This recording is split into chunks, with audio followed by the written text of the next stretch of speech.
Welcome, race fans, here to the Turn 3 Racing Network. Tonight, it's a little bit of a throwback style race here from the Darlington, South Carolina Raceway. It's the Lady in Black 250 here tonight, presented by Steve Holmes. And, well, it's the USRA Cup Series here on a Thursday night. It is Muth in the booth, and right alongside me, as always, it is Jarrett Reichert. Jarrett, it is a throwback race here from Darlington under the lights, and there are a lot of good paints out there on track here tonight. That's right, Roger. This is probably the race that I've been waiting for all season. I love these throwback races, and what better track than the Lady in Black, Darlington Speedway?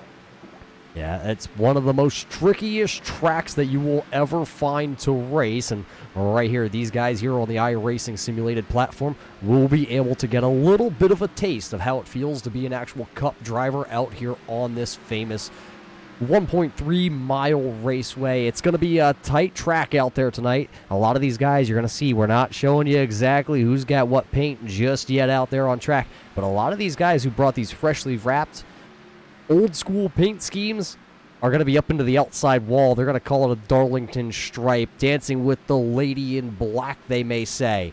Well, a lot of these cars, like I just said, are going to tear up the right-hand side. It's almost expected when you come here to Darlington. Yeah, I even expect our race winner of this to have a few stripes and a few dings and dents in that car. Well, as we're talking about a couple of these guys out there, let's quickly see if we can pull up our point standings here tonight. This is the USRA Cup Series point standings right there. Little Jeff Pogo, who has a wonderful paint scheme on his car, we'll show you that a little bit later. He is your points leader coming in here to Darlington. He's got Luke LaFaro, only 14 points back. And then it's the Taco Bell Baja Blast Man, who's got a little bit of a different sponsor on that car here tonight. That is Ryan Jones. Chris Brown sits there fourth in points with Eric Holly nipping on his heel. And Dan Dill not going anywhere. He sits right there in your sixth place. He's had a down year pretty much in the early going, but he finds himself sitting actually pretty good in the points. Sixth right now. David Carman finds himself running in the seventh position in points. Ira Kohlhaas, one of the rookies here, here with the USRA anyway, he is sitting eighth. Steve Holmes is ninth. Jared Hagedorn hangs on to the top 10. Jamie Leach is 11th, with Michael Sturgill sitting there in 12th. John Mullins is sitting there 13th. Aaron Davidson, after a good run last week from Watkins Glen, he finds himself now 14th in the point standings. Chase Berry, who was our points leader at one point here on Thursday night, now finds himself 15th. Dennis Carman is sitting there 16th. Jim Ott is 17th. Jason Harrison, one of the rookies also, he finds himself 18th. And Michael Bromley right there, 19th. Cody Levitt makes his first appearance into the top 20. That's how your point standings come in here to Darlington. They will not leave Darlington like that. But we're going to step away for just a moment. We'll get that national anthem played, and we'll be back here for qualifying here for the Lady in Black 250 tonight, presented by Steve Holmes. Oh, say, can you see?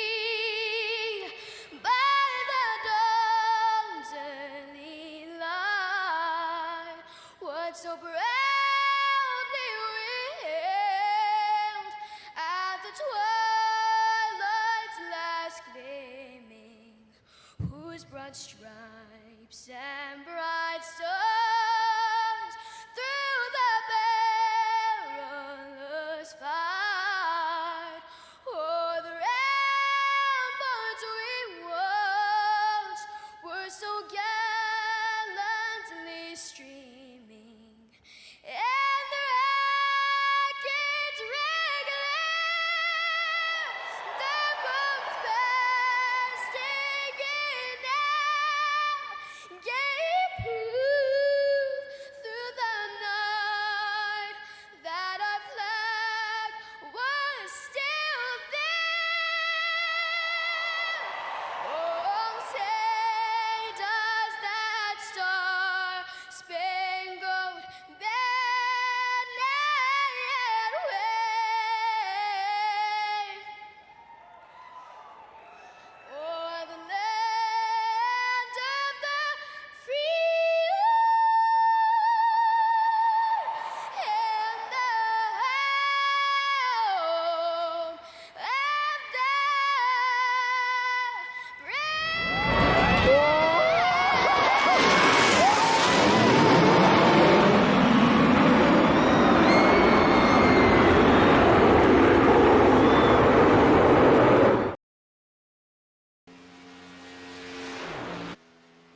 welcome back here to the Darlington Raceway. Drivers on the track here. 10 minutes to qualify, 8 minutes and 37 seconds left in qualifying.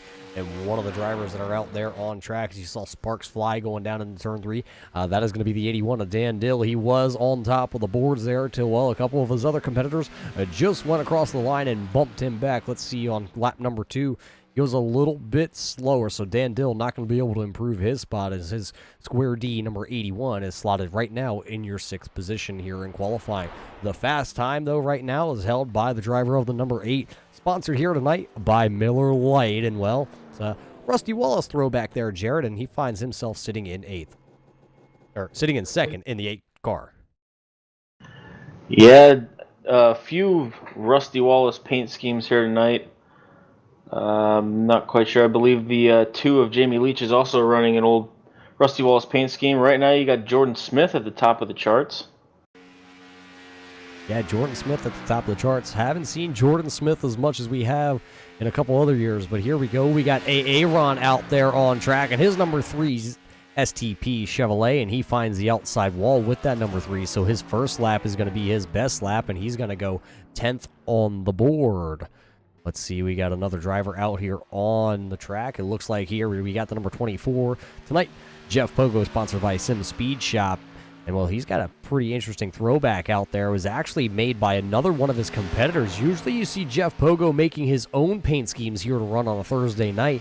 This one, though, well, you got to hand it to the guys over at the Sim Speed Shop. That's Jason Eisenhower. He's also out there on track, but Jason put this paint together. Jeff said, hey, I'll run it for you. And here he is out there on track right now. Jeff on his first timed lap. Jason Eisenhower just put in his timed lap in the 36 car. He went 14th quickest on the board for the time being. We'll see where that time is going to kind of slot himself in here. A lot of drivers still left to qualify with still a little over 6 minutes to go. Jeff Pogo going to go 11th on the board. Let's take a look at another one of our drivers out there. You got Chris Brown out there right now, the number 1. He's out there. If anybody's interested in finding the in-car camera for the number 1 of Chris Brown, head on over to Chris's Facebook page. He's streaming this event from his in-car, and usually, Jarrett, they get pretty interesting to watch Chris Brown from his in-car camera. Yeah, it definitely gives you a different point of view from these drivers, and they are fun to watch. Chris Brown running a Davey Allison-inspired paint scheme here tonight. Yeah, so right now, Chris is in your 4th position. Let's see if we can find another driver out there. There we go. The number 9 here tonight, driven by Stephen Holmes, has a little bit of an iconic throwback to his. More kind of generation-oriented to where we were NASCAR fans, Jared. And, well, he's got the number 9, and that's an Everhand number 9. Probably the best-looking number out of any number you could find in the NASCAR circuit. Definitely a good-looking car. Used to seeing that paint scheme with a Dodge emblems all over it, but running the Ford brand here tonight. Stephen Holmes qualifying 11th right now. Oh, gets bumped down to 12th. Yeah, it gets bumped down to 12th because the man out there in the 64 of John Mullins and his Ollie's Bargain Outlet. I guess you could call that a throwback, and actually it would fall right in line with Stephen Holmes because both drivers of the 9 and, well, at this point, it was the 95 car. Both of them were driven by Casey Kane. Casey Kane no longer driving NASCAR, but he's still out there wheeling a car. He's still out there driving a 410 sprint car. Who else is out here, though, on the racing surface? Well, there's the number 20 of Luke LaFaro. He's got the Gatorade throwback to DW. DW knows a thing or two about this track, but qualifying going to end right there, and there is your top 20 on the left-hand side. And Jarrett, with 31 drivers here tonight, things are about to get interesting. Yeah, I can't wait to get this race started. Darlington always produces a great race. Well, as they start to line these cars up, well, let's take you through the starting lineup here tonight for the USRA. Starting on pole, going to be the number 25 of Jordan Smith. Right alongside him has a really good chance here tonight. The 8 of Eric Holly going to roll off P2. Third place here tonight going to go to the 03 of Aaron Davidson. Chris Brown right there, he'll roll off in 4th. 5th going to go to Jim Ott. John Mullins going to roll the 64 off in 6th. 7th going to go to the 21 of Chase Berry. Jeff Pogo going to roll 8th. 9th going to go to Ryan Jones, and Ira Kohlhaas finishes out your top 10. Starting in the 11th position is the 30 of David Carman. And then the number 9 car, driven by Stephen Holmes, will start 12th. Starting 13th will be the number 2 of Jamie Leach. The 81 of Dan Dale will roll off 14th. Starting 15th will be the 49 of Robert Dudley. The number 7, driven by Michael Bromley, will start 16th. Starting 17th will be the 3 of Aaron Daffler. The 36 of Jason Eisenhower will start 18th. Starting 19th will be the 11 of Steve Schmidt. And rounding out your top 20 will be the number 4 of Mac Robelny. Starting in your 25th position here tonight, going to go to the number 29 of Jason Young. Bernard is going to roll off the 818 car in 22nd. The number 90 of Michael Sturgill will roll 23rd. Luke LaFaro has the 20 slotted to start 24th here tonight. 25th going to go to Cody Levitt. Jared Hagedorn, 26th. 27th to go to Josiah Millen. Jason Harrison to roll off 28th here tonight. 29th to be the 19 of Skip Carbon, and the 31 of Donald Bennett will start 30th. And, 31st on your field, going to go to the 68/42 of Miroslav Mach. That's how they will line up here tonight to take on the Lady in Black.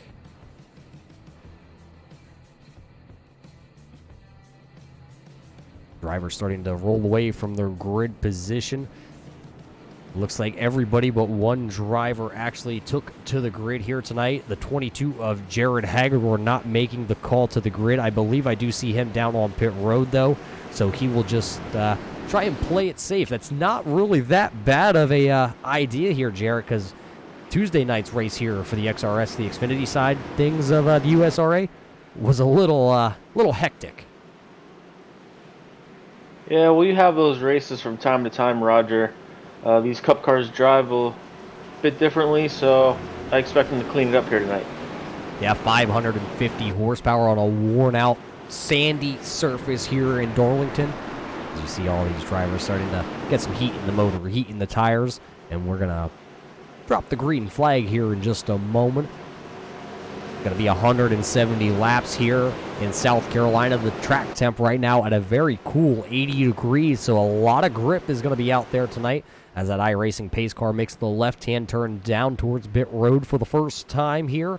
The Lady in Black 250 about to be started. It is throwback week here for the USRA, and there's the green flag waving for the first time, and it looks like the Jordan Smith, number 25, got a good start as we're going to see it go down into turn 1. Everybody's just going to send it down here into turn 1. Let's see how they all fare once we hit turn number 2, because Jordan Smith has the lead, and here comes Aaron Davidson. He's going to look to the inside on the 8. Everybody looking like they're going to make it through turn 2 pretty good. Yeah, turn 2 could be Calamity Corner as they come through 3 into 4. Jordan Smith starting to build a little bit of a gap on the 8 of Eric Holly as they come off of 4. Down to the start-finish line, Jordan Smith will lead the first lap here. Go down towards turn number 1 for lap number 2. Aaron Davidson riding the high line. Jim Ott a little bit sideways down there on that apron. He almost went up the track into the number 1 of Chris Brown, but he was able to gather it up. So it's Brown in 4th, Ott there in 5th, and Mullins is Mullins, in the 64 Ollie's Bargain Outlet machine all over the back deck lid there of the number 5 as they single file out here pretty early, trying to just kind of log some laps. You got to go all the way back to, I believe that's the 26th position before you find somebody side by side, and that'd be the number 40 of Josiah Millen, looking to the inside here of the 44 of Harrison. Yeah, everybody's single file, just trying to get some laps, see how their cars are handling. And it looks like you got the 19 of Skip Carmen trying to get under the 44 of Jason Harrison as they come down into turn 3. Yeah, it looks like Jason's going to hang on to the position for the time being. I think Mac Robelny or somebody was into the outside wall. It does look like the 4 of Mac Robelny was a little bit slow on the front stretch. See, everybody hit the brakes to try and avoid it. Mac Robelny in this T-Rex. I believe that's a T-Rex. Is that a T-Rex on his hood? Yeah, you are correct, Roger. T-Rex just slapped the wall a little bit coming off of 4. He's the first one to get the Darlington stripe here tonight. Yeah, it's probably because he has those little arms inside the cockpit here trying to wheel one of these monster Cup cars. And unfortunately, he's going to be shown right now in your 29th position. Steve Schmidt right now shown 1 lap down. Let's show you where your leaders are because they are actually starting to pull away. Jordan Smith, Eric Holly last time by. Lap times pretty much identical. Eric Holly right now has the fastest lap as he trails Jordan Smith by about a half a car length as they come down the front straightaway here. We're going to complete lap number 5 just like that. 5 laps in the books. And Jordan goes right to the top side here, playing with a little bit of the, we're going to call it playing with the lady in black here tonight, kind of flirting with her, saying, go ahead, I'm dancing with you. If you want to step on my toe, I'll show you how it's really done.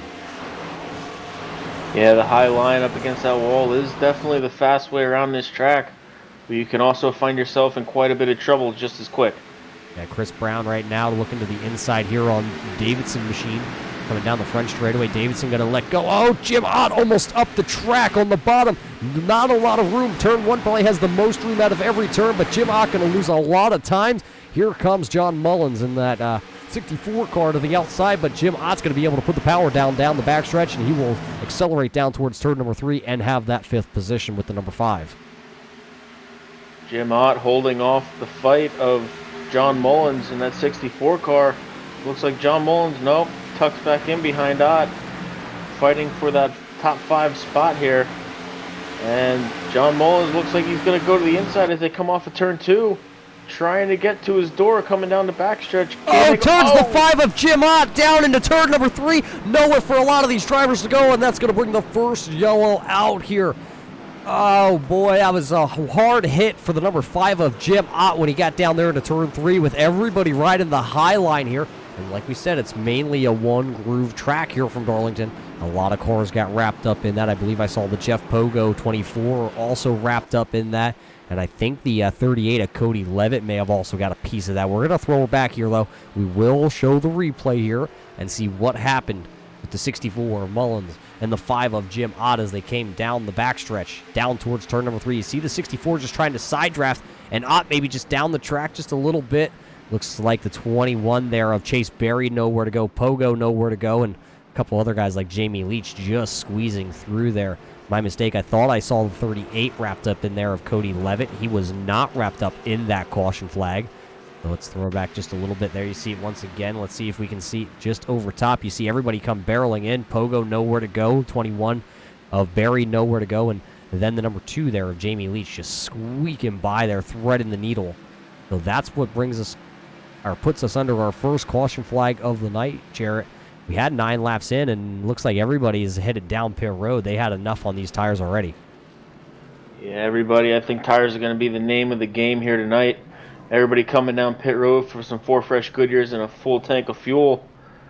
Just want to say good driving by everybody. I mean, spinning out in front of the whole pack like that, only collecting about 3 cars. Great driving by everybody who missed that accident.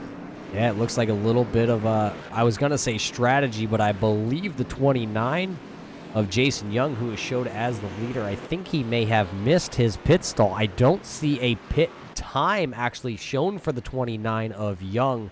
So maybe with 31 or 30 drivers, I believe it was down pit road right there, he may have just elected to stay out.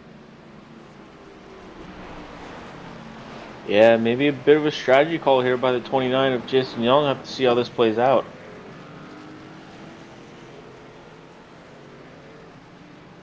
Well, looking at that 29 there of Jason Young, he's a throwback in a little bit different way. You see a lot of guys out there carrying the sponsorship and the colors of their driver from the past. Jason Young did it a little bit differently. He contacted another one of the drivers out here in the field tonight, and he asked if he could put a St. Louis Blues logo on the side of this car. As you see it, it is the famous yellow and blue Wrangler machine that Dale Earnhardt wheeled to a bunch of victories. I believe he even drove that when it was the pass in the grass. I think that was the colors he had that day. But Young gave it a little bit of a twist, and he contacted Michael Bromley of Bromley Designs and put that car together. It's a pretty sharp-looking car out here on that Camaro. Yeah, I really enjoy seeing the Dale Earnhardt paint schemes, especially the blue and yellow paint schemes, throwbacks. Gotta love it. Yeah, it looks like, though, Jason Young, though, is going to duck down here to the apron. I think he got his lap led here tonight, and he's going to bring the Blues down pit road. It does look like he's been into the outside wall at one point with that right front fender. So a little bit of damage on the Blues 29. The 29, though, of Jason Young is not the only car that Michael Bromley had painted up. There's a whole bunch of other ones here in the field tonight. We will show those at some point through. Jarrett, though, I know we're only 11 laps in here, but looking at all the drivers out there, who's got to be your favorite throwback paint scheme? And that's a tough choice there, Roger. I'd have to go with, the 40 of Josiah Millen, keeping it with the Pennsylvania boy Jimmy Spencer. Donald Bennett running the Robbie Gordon singular car. I love them all, Roger. Just great race, great throwback paint schemes. Love this race. Absolutely. You really can't go wrong with singular other than they kind of went out of business. But, the paint job that Robbie Gordon drove is an absolute beauty. I even have a couple of those actual die casts sitting over here on the old shelf. You don't say, Roger. You don't say. I got a die cast for just about everything, but I don't have one of that iRacing pace car that makes the left-hand turn down the pit road. It's back in the hands of Jordan Smith, Eric Colley, Chris Brown.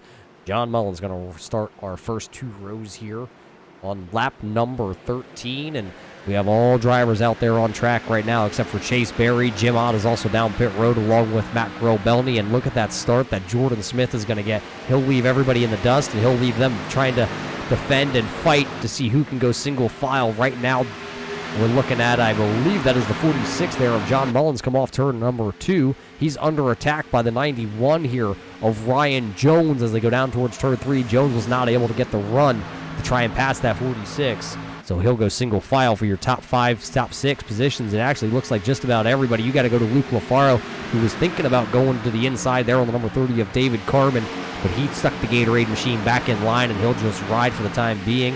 As I talk about riding, Chris Brown thought he was going to go to the inside there of Eric Hawley off turn number 2, but stuck the number 1 back behind him in the draft. As they roll through 3 and 4, still Jordan Smith out front with the 8 of Eric Hawley coming behind him. And here comes the 1 of Chris Brown trying to stick his nose in this fight for this lead. Chris Brown gets a little bit closer every time they enter the corner. I don't believe he had a good turn 3 and 4 last time by, but he gets a really good turn 2, and now he's going to be knocking right on the back bumper of Eric Hawley, asking if he has any Miller Lights in that car. Hawley up the track. Oh, Brown almost into the quarter panel there with the number 8 in turn 3.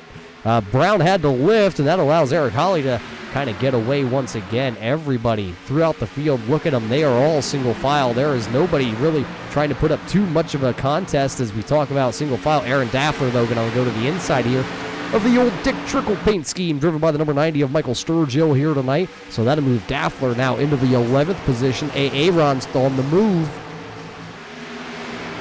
Yeah, Aaron Daffler definitely putting in a good drive right now, as he is up to, I believe that's the 11th position, just outside of that top 10, as he charges after the 81 of Dan Dill going down to turn 1. Yeah, he charges after Dan Dill, but I'm looking at the battle right behind him, the number 90 of Sturgill and the number 2 of Jamie Leach. Leach and Sturgill have 2 paint schemes that will run pretty close to the same time period, the late 90s. Dick Trickle and Rusty Walls. And then you got the old Jimmy Spencer car back there, and here comes Leach now to the inside. He's going to take a peek to see what happens when they get down here into corner number 1. Sturgill going to stay high. Leach is going to go underneath. Oh, Millen into the back bumper of the 90. He's going to turn the 90 around, but it looks like Sturgill saved it as everybody getting woed up there coming out of turn 2. So it looks like we're going to stay green, but Sturgill, I guess he tapped it with the right rear there. I think the car looks still pretty square. I don't think it's too bad of a hit there to the right side of that number 90. Yeah, he got out of there really clean for as hard a contact as it looked, but lost a bunch of positions on the track. We stay green. Yeah, lost the position, but we stay green. Somebody else that just got sideways off corner number 2, that's going to be the 03 of Aaron Daffler. He goes from being inside the top 5 all the way back to the 7th position, and I don't think he's done losing positions yet, because here comes Luke LaFaro in his Gatorade Thirst Quencher machine. LaFaro will take that 7th position for him. Almost made contact with Aaron Daffler down into turn 1, but they keep it straight. Quarter panels on both of those cars are still square.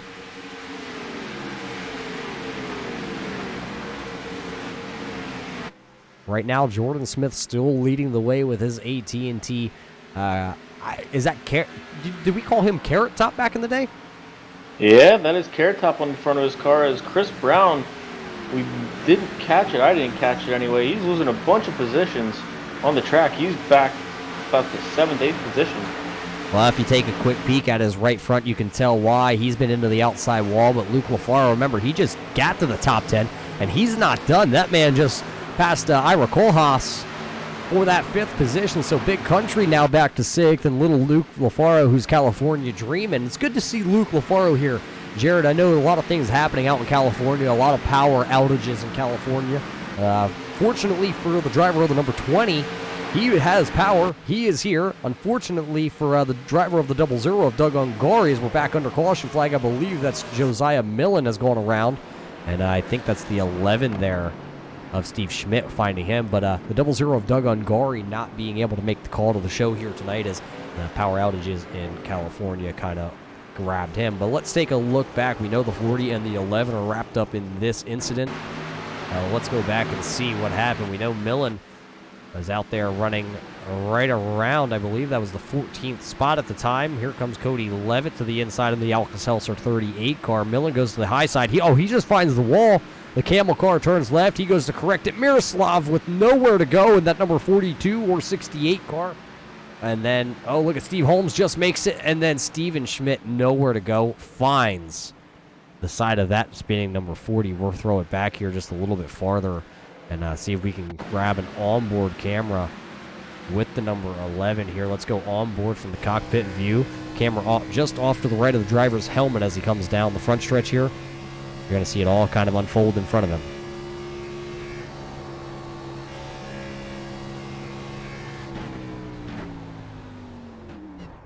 You could hear Schmidt hard on the brakes, but nowhere for him to go as he found Josiah Millen, who was spinning down there in turn 1. Steve Schmidt's car is really tore up here as pit stops are underway, but it looks like somebody going to stay out here. That's going to be the 38 of Cody Levitt in that Alka-Seltzer car. Play a little bit of strategy.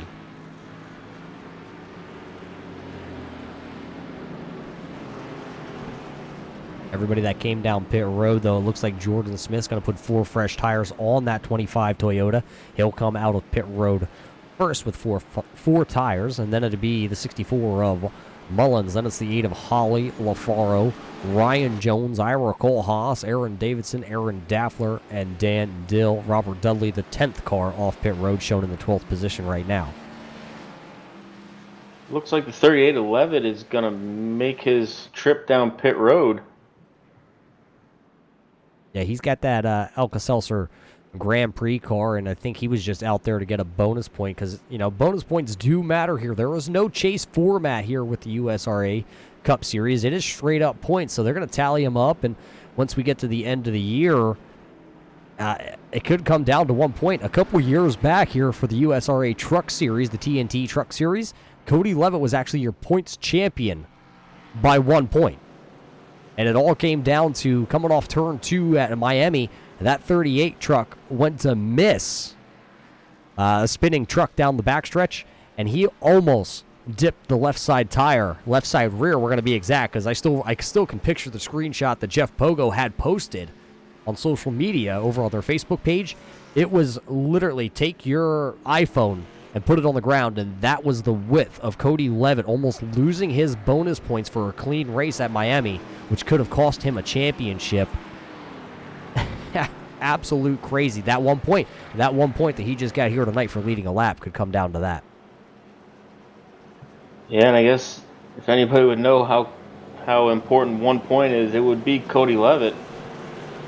And I kind of like that they don't do a chase format here in the USRA.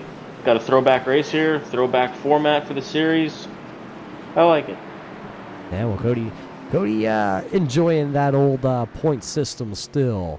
The iRacing pace car still out there with its lights on here on lap 25, going to be complete. It looks like, I think, don't quote me here, I believe the 22 of Jared Hagedorn is badged as the number 15 Motorcraft car. He's going to get one of his laps back along with the driver of the number 4, Mac Roboni. He spent 7 minutes, a little over 7 minutes down there on pit road to try and get some repairs done to that number 4 car. He's shown right now 9 laps down in your 29th position. But on this restart, it'll look like this. It'll be Jordan Smith, John Mullins, Eric Holly. Then it'll be Luke LaFaro, Ryan Jones, Ira Kohlhaas, Aaron Davidson, and then Aaron Daffler. So it's a battle of the Aarons back there, 7th and 8th position. 9th is Daniel Dill, and then it's the 31 of Donald Bennett who rounds out the top 10. So a couple cars back towards the back looking like modifieds here, trying to keep the front nose of those cars, I guess, cool, I guess you can say. Yeah, they shouldn't overheat with all that air getting to that front end. No quick repairs here in the USRA Series. We're getting ready to go back to green.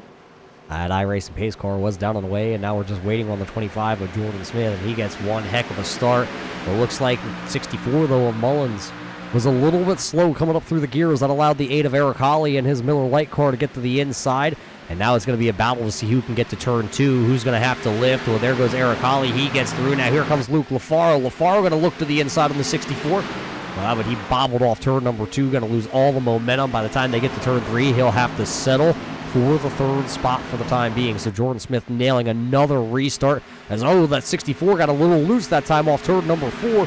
Dan Dill also just behind him, sitting back there in the 10th position. He got loose as well as Jamie Leach took that Miller Genuine draft number 2 to the inside, and now he's going to have to battle with Chris Brown here because Brown has a good run coming off turn number 2 down the backstretch. He's going to peek to the inside, trying to let Dan Dill knows he's there, and Dan does know. Dan backs off by the time they get to turn 3, and Dan says, you can have it for now. It's lap 28. I'll catch you on lap 75, and then we'll see who has the faster car then. Yeah, definitely very early in this race to be racing really hard. As Chris Brown trying to charge back up to the front right now after bouncing off the wall that last run. And it looks like the 8 of Eric Holly is caught back up to the rear bumper. Oh, gives him a little tap going into 3. And loses a little bit of time to that 25 of Jordan Smith as they come off 4. Yeah, as they come off 4 right behind them, though, the number 20 of Luke LaFaro is right in the high line. He's trying to push the 8 of Eric Holly down the front stretch as the 20 and the 64 were side by side down into turn 1, and Luke LaFaro took the smart approach. He just lifted going down into turn 1 and allowed him to have it. Chris Brown, though, going to go to the inside here on Jamie Leach. Can he complete the pass down the backstretch? They will go door to door down into turn 3, though. It's Jamie Leach who's going to still hang on to the 9th position. So Chris Brown's going to have to hang for 10th, but he's not going to be content. Look at him get a good run off the center of turn 3 out of turn number 4. He'll go side by side at the line. It's still going to be the 2 there of Jamie Leach, but down into turn 1, the inside lane prevails. Leach going to lift and then kind of stacks the field up behind him. Yeah, Chris Brown getting inside the top 10 now for that 9th position. And as I saw, Aaron Daffler was trying to make a move on the 91 of Jones, but got a little loose, couldn't hold underneath Jones, so he falls back a little bit. Looks like the 25 of Smith pulling a little bit of a gap on Eric Holly into the outside wall there just a little bit. You saw the sparks flying. He was putting a Darlington stripe on his Miller Lite Ford.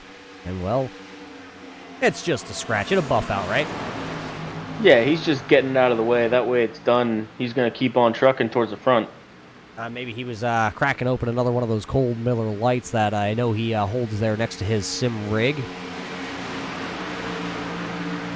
Hey, whatever gets the job done. But he is losing time right now to Jordan Smith. As Smith has almost a half a second lead on the 8 of Eric Holly as they come down in turn 4. Yeah, turn 3. It looked like for a moment, though, that 91 of Jones was going to duck to the inside of the number 20 of Luke LaFaro, but he did not. And Luke LaFaro kind of runs a defensive line away from the outside wall. Jones not going to have a run down here into turn 1 as LaFaro back to the bottom. Jones going to run the top to see if he can keep a little more speed in that blue 91 machine. Out of turn 2, though, it's still going to be the same distance actually between all your drivers inside the top 5. Yeah, Eric Holly's starting to make a little bit of ground up on the 25 of Jordan Smith as he almost collects the wall there coming through 3 and 4, loses all that time that he just made up. Jordan Smith leads another lap here at Darlington. Yeah, Jordan Smith right now holding 30 laps out of the 34 laps as we work lap 35. Eric Holly, an interesting fact out of the Holly camp out of Ohio, he had said numerous times since Tuesday that he was not looking forward to coming here to Darlington.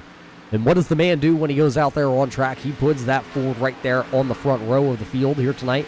And he had a moment where we thought he was going to take the lead from Jordan Smith on that last restart. Unfortunately, he wasn't able to get around the 25, but right now he's still pretty much keeping pace. It's about a 3.5 car length gap between Eric Holly to Jordan Smith, your leader. Then it's about we're going to call it the same gap now. We're going to call it 2 to the front, 2 to the back of him.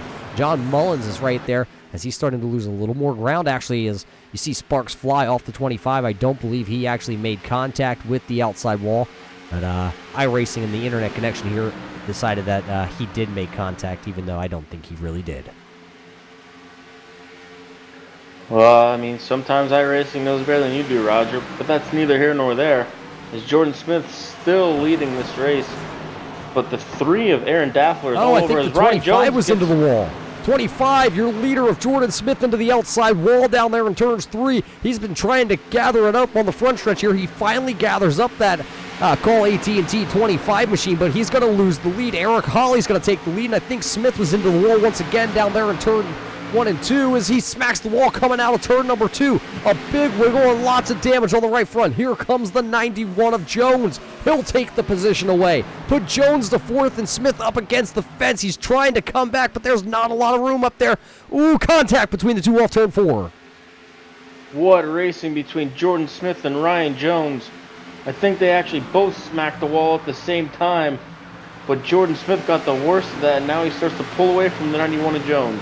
Yeah, that kind of separated the field a little bit. Eric Holly, though, now has the lead by about 0.2 of a second over the John Mullins machine. Mullins running the bottom, and he just can't get off the corner. Here comes Luke LaFaro. He's going to look to the inside. I think there was contact coming off turn number 4 from the front bumper of the number 20 to the John Mullins rear bumper of the 64. Mullins now going to pull over. He's going to allow the 20 of Luke LaFaro to get around him, and now our leader is working into lap traffic. Oh, contact between your leader and the lap down car.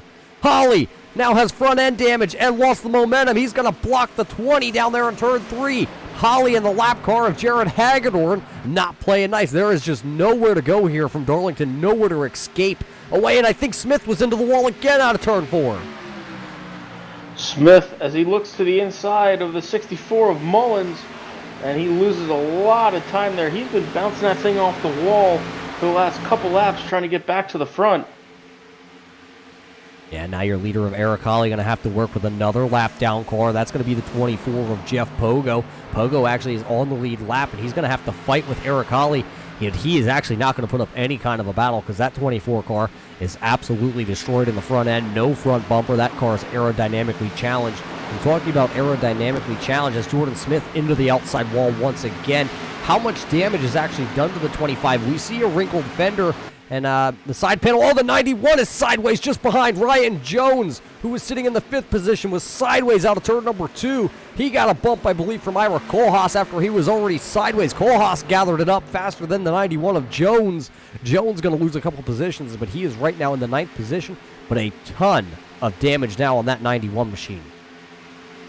Tough break for the 91 of Ryan Jones as we stay green. And the 25 of Jordan Smith, he's having a very hard time keeping it off the walls. Here comes the 3 of Aaron Daffler looking to the inside, coming towards turn 3. Sneaks back in behind his Smith into the wall again, and it looks like he almost lost the car. He's got a big wiggle as they come off of 4. Yeah, we were talking about the damage on the 25 machine. I believe there's more damage than we can see. Yes, we see the fender is messed up. Yes, we see the side skirts are messed up. I believe there's more damage underneath that 25 that we just can't see here. Maybe the camber's knocked out just a little bit. The toe maybe a little bit out of skew. And that 25 car that was quick here has led 32 laps in the early going is not handling right now the way Jordan Smith thinks it should and wants it to. Yeah, tough break for our pole sitter here, Jordan Smith. I think he has enough Darlington stripes on that car for the entire field.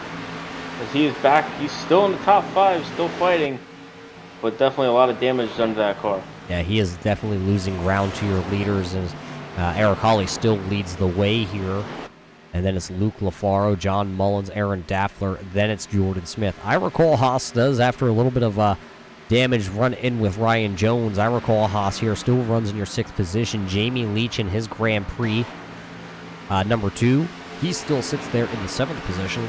Aaron Davidson is running 8th. Ryan Jones is 9th, and Dan Dill is 10th. But Dan Dill's got somebody knocking on his back door, and that's going to be the 38 of Cody Levitt. This is a battle right now for the 9th, 10th, and 11th position on track.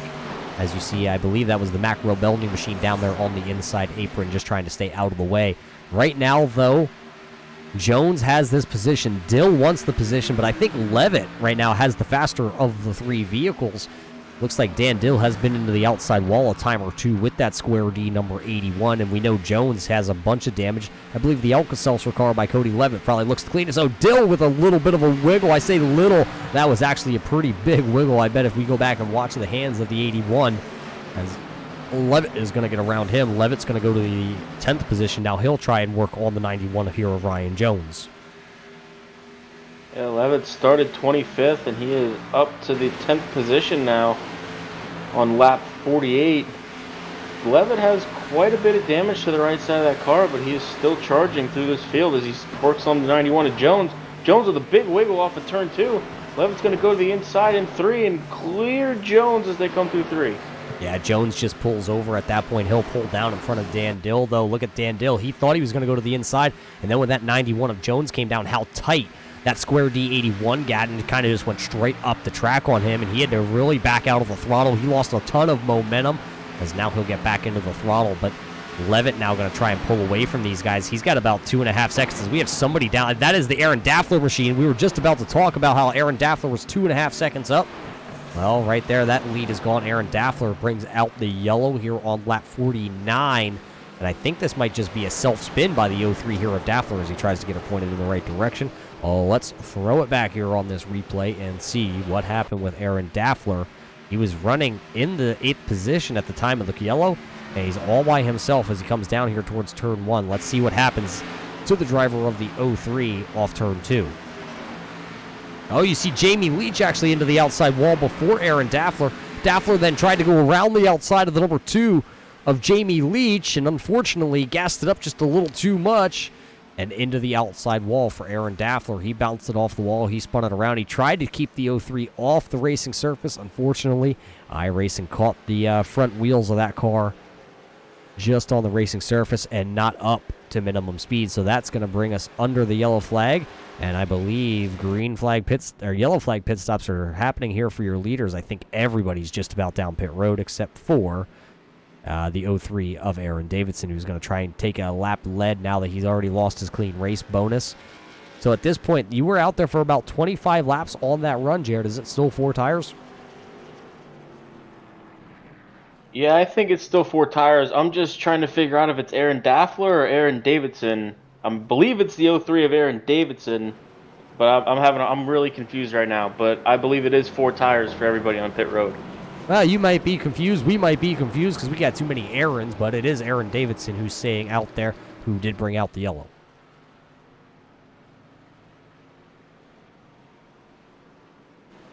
Eric Holly, though, will lead them off pit road here. 4 tires and fuel for the driver of the number 8. Then it's John Mullins. And then it'd be Cody Levitt, Luke LaFaro, Aaron Daffler, Robert Dudley, Stephen Holmes, Jordan Smith. That's the your top 11, 10 drivers that just came off pit road nose to tail. Right now we are showing 21 drivers still on the lead lap, I believe, it's 20 actually. Jeff Pogo did not get the Lucky Dog. Lucky Dog recipient was the 36 of Jason Eisenhower. I believe 4 drivers have loaded up for the night. The 21 of Chase Berry, the 11 of Steve Schmidt, the 68/42 of Miroslav Mach, and the 19 of Skip Carmen have called it a night. Yeah, so the lady in black, not too favorable to those drivers. We still have a couple drivers sitting on pit road. One of those drivers is going to be the number 40 of Josiah Millen. He's been down there sitting on pit road for 19 minutes. You got Jamie Leach, Jordan Smith spending a little bit extra time down there on pit road to get a little damage fixed. Remember, we saw the 25 of Jordan Smith playing pinball with the outside wall. We also saw right before that yellow came out that Jamie Leach went down there into turn 2 and stepped over the cushion just a little bit. So he put that 2-car into the wall. Right now, it's still very early, so if you're coming down pit road and getting 4 tires and getting a bunch of damage fixed, it's not going to hurt you that much. It's still a lot of time to rebound. Still 118 laps to go when we cross the line here. And 20 drivers on the lead lap. There's still plenty of time. Yeah, still a long way to go here. And even if you get that damage fixed, I mean, that could help you out. Maybe get a stripe or 2 cleared off there, a crinkled fender fixed, and it'll help you in the long run here. I'm looking at our leader here, of Eric Holly. It looks like he's been into the outside wall a little bit harder than we thought he was. He has a lot of right front damage. Obviously, we see John Mullins into the outside wall a time or 2. He has damage. Cody Levitt has a little bit less of damage. And I think the one who's been into the wall the least out here of your front runners is going to be the 20 of Luke LaFaro. I think his car looks pretty clean compared. Yeah, that Gatorade Camry is really pretty clean. See how that helps him out here if we get a long run. Well, the lights on that iRacing Ford pace car are out.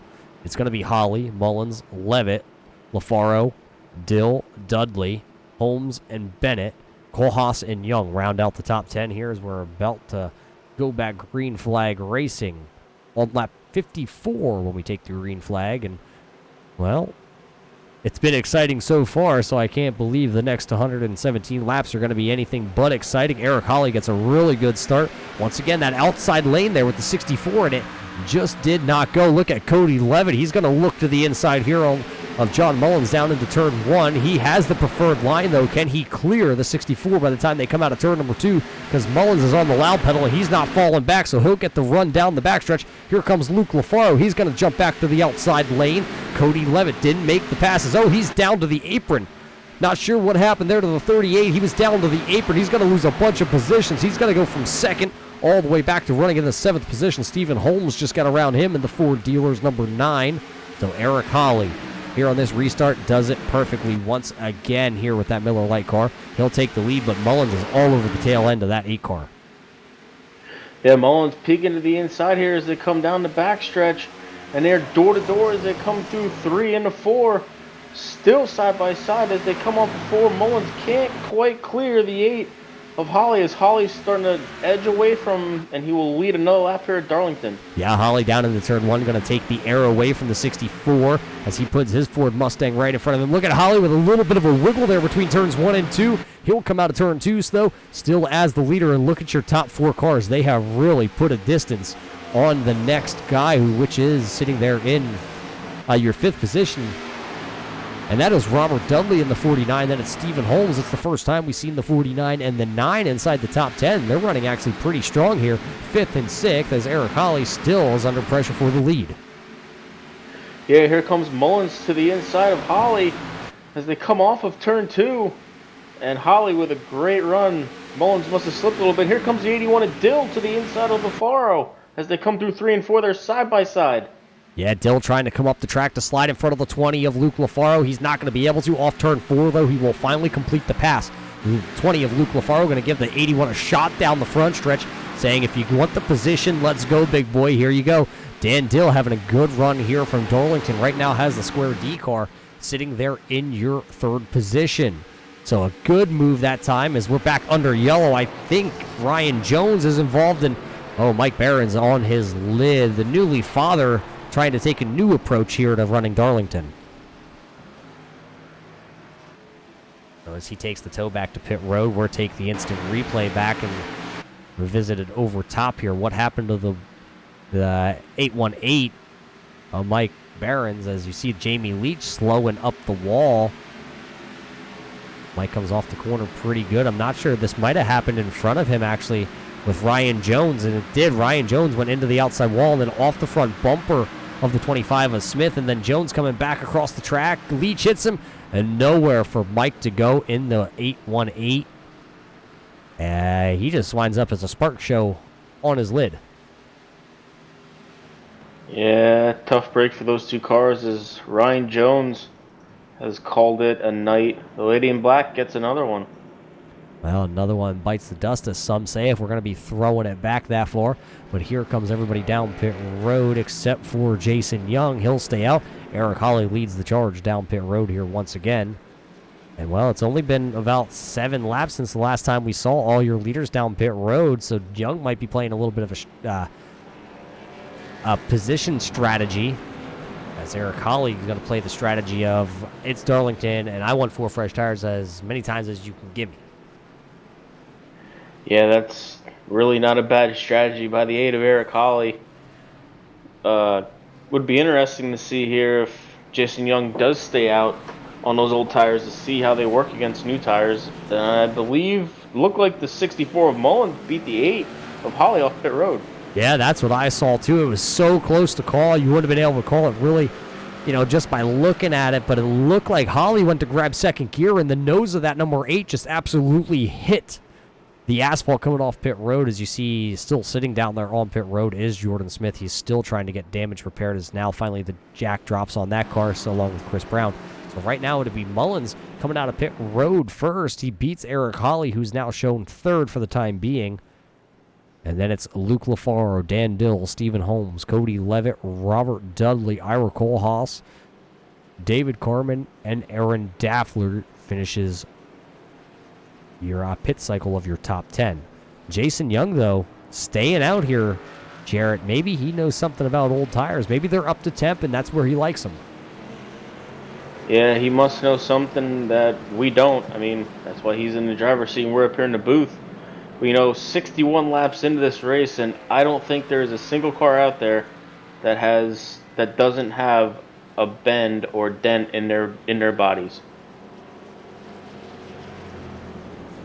Yeah, let's take a quick look. Let's take a closer look at a lot of our top 10 drivers if we can get a camera shot for us. Here we go. There is the 29 there of Jason Young. He is your leader. There's a close-up look of his Wrangler throwback St. Louis Blues car. And then it's going to be that man, the Ollie's Bargain Outlet 64 of John Mullins. He'll be starting here in second position.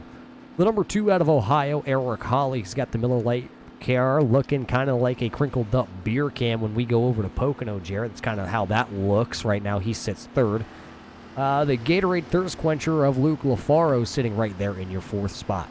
5th is the Square D number 81, and man, he's got it almost down to the square, even into the 8 there in the inside. Absolutely good looking Ford Mustang.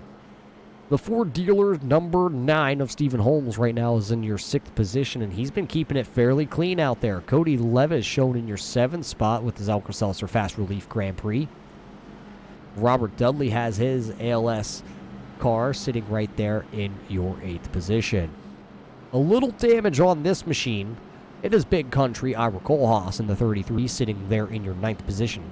No throwback here tonight for this man, I don't believe. It's the number 30 of David Carmen, and he rounds out your top 10, as I believe we're about to get ready for a green flag restart. Was that a compliment for a Ford Mustang I heard you say there, Roger? No. The paint scheme, not the car manufacturer. I don't know. You said good-looking Ford Mustang. That's what I heard. Nope. Nope. Not happening here, my friend. You're not catching me. Nope. I'm pretty sure we're going to have to go back and watch this broadcast. Nope. My racing pace car down on the way here, so it's going to be in the hands of the 29 of Jason Young, and he's got old tires here. He fires off real early. Back to the loud pedal for the driver of the 29. He'll take the lead easily by the time they get down here into turn 1. Then the race will be on between Eric Holly and the number 20 of Luke LaFaro as they're down in here into turn 1, halfway through 1. Now I'll call it turn number 2. Is it the inside or the outside? Looks like right now it's going to be the outside lane. Luke LaFaro had perfect tires on the number 20. He drove around the outside of Eric Holly. They are jockeying for position for about the 16th, 17th, and 18th position. Donald Bennett went down to the corner. He was side by side. He absolutely backed out of the throttle. He's down onto the apron of the track as everybody is going around the 31 of Bennett. He is now going to be shown in your 18th position, the last car on the lead lap. Here comes the 64 of John Mullins, all over the back of the 29 of Jason Young with those fresh tires. And he looks to the inside, coming through 3 and 4. All trying to get door to door as they come off of turn 4. Jason Young with that high line will take the momentum around the outside. They come down to turn 1. Jason Young with about a 2-car length advantage on 64 Mullins. Yeah, Young doing everything he can right now, but look at Mullins. He's going to drive it from the top all the way to the bottom, trying to get the momentum factor down the backstretch. He's not going to be able to. He'll have to settle for the second position for the time being, but Stephen Holmes went around, I believe. Oh, Jason Young into the wall, sliding through turn 4. He And locks there her he goes down there around. coming out of turn 4, Jared. I believe we're going to stay green flag racing, but a lot of those guys like Stephen Holmes checked up really hard. He was inside the top 5, almost inside the top 5 there with that number 9 car, but he came off turn number 4. He saw the spinning 29. He hit the brakes. He goes from inside, comfortably inside the top 10, all the way back to 13th. All that ground that he had made up on that long run and went through pit cycles. Now, throw it out the window. He's going to have to get back on the horse and try and climb through the field here again. Tough break for Steve Holmes. Oh, the 64 Mullins into the wall. Little tap from Eric Holly, I believe. The 64, we stay green, dropping many positions. Now look at everybody scattered down the backstretch. We're 3 wide down the backstretch. They settle it back down to 2 wide by the time they get into turn number 3. And now it is on. Sturgill to the outside, Carmen to the inside, and they're also 2 wide right in front of him. That's Robert Dudley, Chris Brown, and then in front of them, they're even 2 wide again. It's the 38 of Levitt and the 25 of Smith. And they are battling hard here on this restart. 8 laps into this restart, and they're battling like it's the final 5 laps. Yeah, you'd think we'd be having a 10-lap shootout or something right now. Battles everywhere. People driving so hard here. And we're not even halfway through this race yet. And not quite to the halfway marker here from Darlington. But looking to the inside, and not going to actually have it. He's going to back out of it. They're going to be the 49 of Robert Dudley. He decided that it wasn't worth the move there to the inside, but Chris Brown begs to differ. Now he's going to pounce onto the 49 of Dudley. Won't be able to make the pass down into turn number 3. They go. Out front, though, it is still Eric Holly, and it's only by about 2.5 car lengths back to Luke LaFaro. It's the 64 of Mullins trying to make the move on the 03 of Aaron Davidson. Can't quite make a move that lap as they come into turn 1. Looked like Davidson gave a shot to David Carmen as they came through turn 1 and 2. And here comes the 90 of Mike Sturgill looking to the inside of Robert Dudley. Can't make a move. Here comes Mullins to the inside, and he clears Davidson coming in 3. Yeah, good battles back here for the 8th, 9th, 10th, and 11th position. They are battling. Oh, look at the 64. Mullins trying to side draft the 30 down into turn number 1. Remember, early on in the race, Mullins did the same thing, tried to side draft the 5. And Jim Ott had to go around, or didn't have to go around, but did go around off the front bumper of the 64 of Mullins. Right now, Mullins is going to take the outside approach here with number 90 of Sturgill. Down into turn 3 and 4 they go. Yeah, Mullins drove right around the outside of Sturgill coming off of 4, and it looks like the 30 of David Carmen's going to try to go to the inside of Sturgill as they come in turn 1 and 2. And he will clear Sturgill as they come off of 2. Meanwhile, Mullins still looking to get around Robert Dudley, as Dudley with a little bit of a slide coming off of 2. Mullins clears him easily. Yeah, so that'll put the 64 into your 8th position. The 49 is back in position to the 9th position. That's how they battle back here. Where are your leaders, you ask? It is still the same 2 dancing partners, Eric Holly, Luke LaFaro. Dan Dill's hanging there about a half second behind that group. And then Jordan Smith came down pit road. Remember, he's spent extensive time down pit road. He did stay on the lead lap, and now he finds himself running. Oh, as he's into the outside wall again. But he finds himself running 4th. Maybe the car's handling just a little bit better after all that time on pit road. Yeah, Jordan Smith his car starting to come back to him. Sturgill looking to the inside of David Carmen right now as they come into turn 3. They better watch, because here comes the 03 of Davidson as well. And Sturgill falls back. Davidson's going to look to the inside as they come down the backstretch. See if he can. Is there door to door coming through 3? Sturgill bounces off the wall as they come through 3 and 4. I believe we had a car down there on the apron. I think it might have been the 91 of Ryan Jones, or not. Was it Ryan Jones? I'm not quite sure. Jason Young, it's showing here, was down on the apron, and I believe he has elected to take the tow and has disconnected. Yeah, Jason Young's going to call it a night. The Lady in Black gets another one. But still out front is the 8 of Eric Holly with a few car lengths on the 20 of Luke LaFaro. And I think Jordan Smith and Dan Dill, as you were just about to say it there, Jordan Smith around the 81 of Dan Dill for the third spot. Yeah, Jordan Smith's starting to work his way back to that number 1 position. And here comes the 3 of Aaron Daffler looking to get around the 81 of Dan Dill. And Levitt not far behind. Yeah, Levitt just hanging there. Remember, we thought there was a problem with that 38 machine, but he has climbed his way back up inside the top 10. He's sitting right there in 6th, just behind Aaron Daffler, Dan Dill. If they make a mistake, he's going to be right there to pounce. Yeah, definitely just lurking right now. As these guys are getting closer and closer to the outside wall as they come off of turn 2. And we got a battle for the lead. It looks like Luke LaFaro has gotten around the 8 of Eric Holly as they come down to turn 1. Yeah, they got to be careful how hard they battle with each other, because right there is the 25 of Jordan Smith. But now it looks like Luke LaFaro, a big wiggle out of the 25 as he's going to actually look now to the inside there of Eric Holly. It was a pretty aggressive move out of turn number 2. As now, Holly into the outside wall. Big wiggle out of the driver of the number 8. Dan Dill's going to be right there on the back bumper of that 8 now, along with Aaron Daffler. Here comes Daniel Dill. He's going to look to the inside at the turn 1. Is Eric Holly going to give it to him? Holly doesn't lift. He stays in the throttle around the outside. Dan Dill going to lose a little ground. Here comes that number 3 of Daffler. Daffler gets around Dill, and Levitt's going to follow suit. As Levitt is all over the back of Daffler.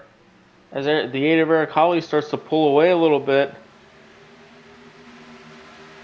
Yeah, Holly may have regained his composure now as he starts to set his eyes back on that 25 of Jordan Smith. But Jordan Smith, last time by, was actually the fastest car out there on track. So he probably called AT or 1-800 AT&T out there and got himself something special underneath the hood of that car. We're back under yellow. It looks like the number 1 of Chris Brown is sitting sideways out of turn number 2 as he actually quickly takes the tow back to pit road. So we're quickly take the replay to see what actually happened with Chris Brown out of turn number 2.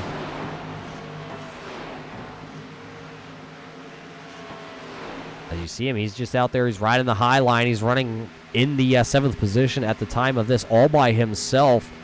What happened to Chris Brown out of turn 2? We're about to find out right here as he goes down into turn 1. He drives it in on the high side, stays out there, goes down to the middle, and then it looks like the car just pushes straight into the outside wall, finds the inside wall, bounces back, unfortunately comes to a rest on the racing surface, and that's what brings out the yellow flag here on lap 81.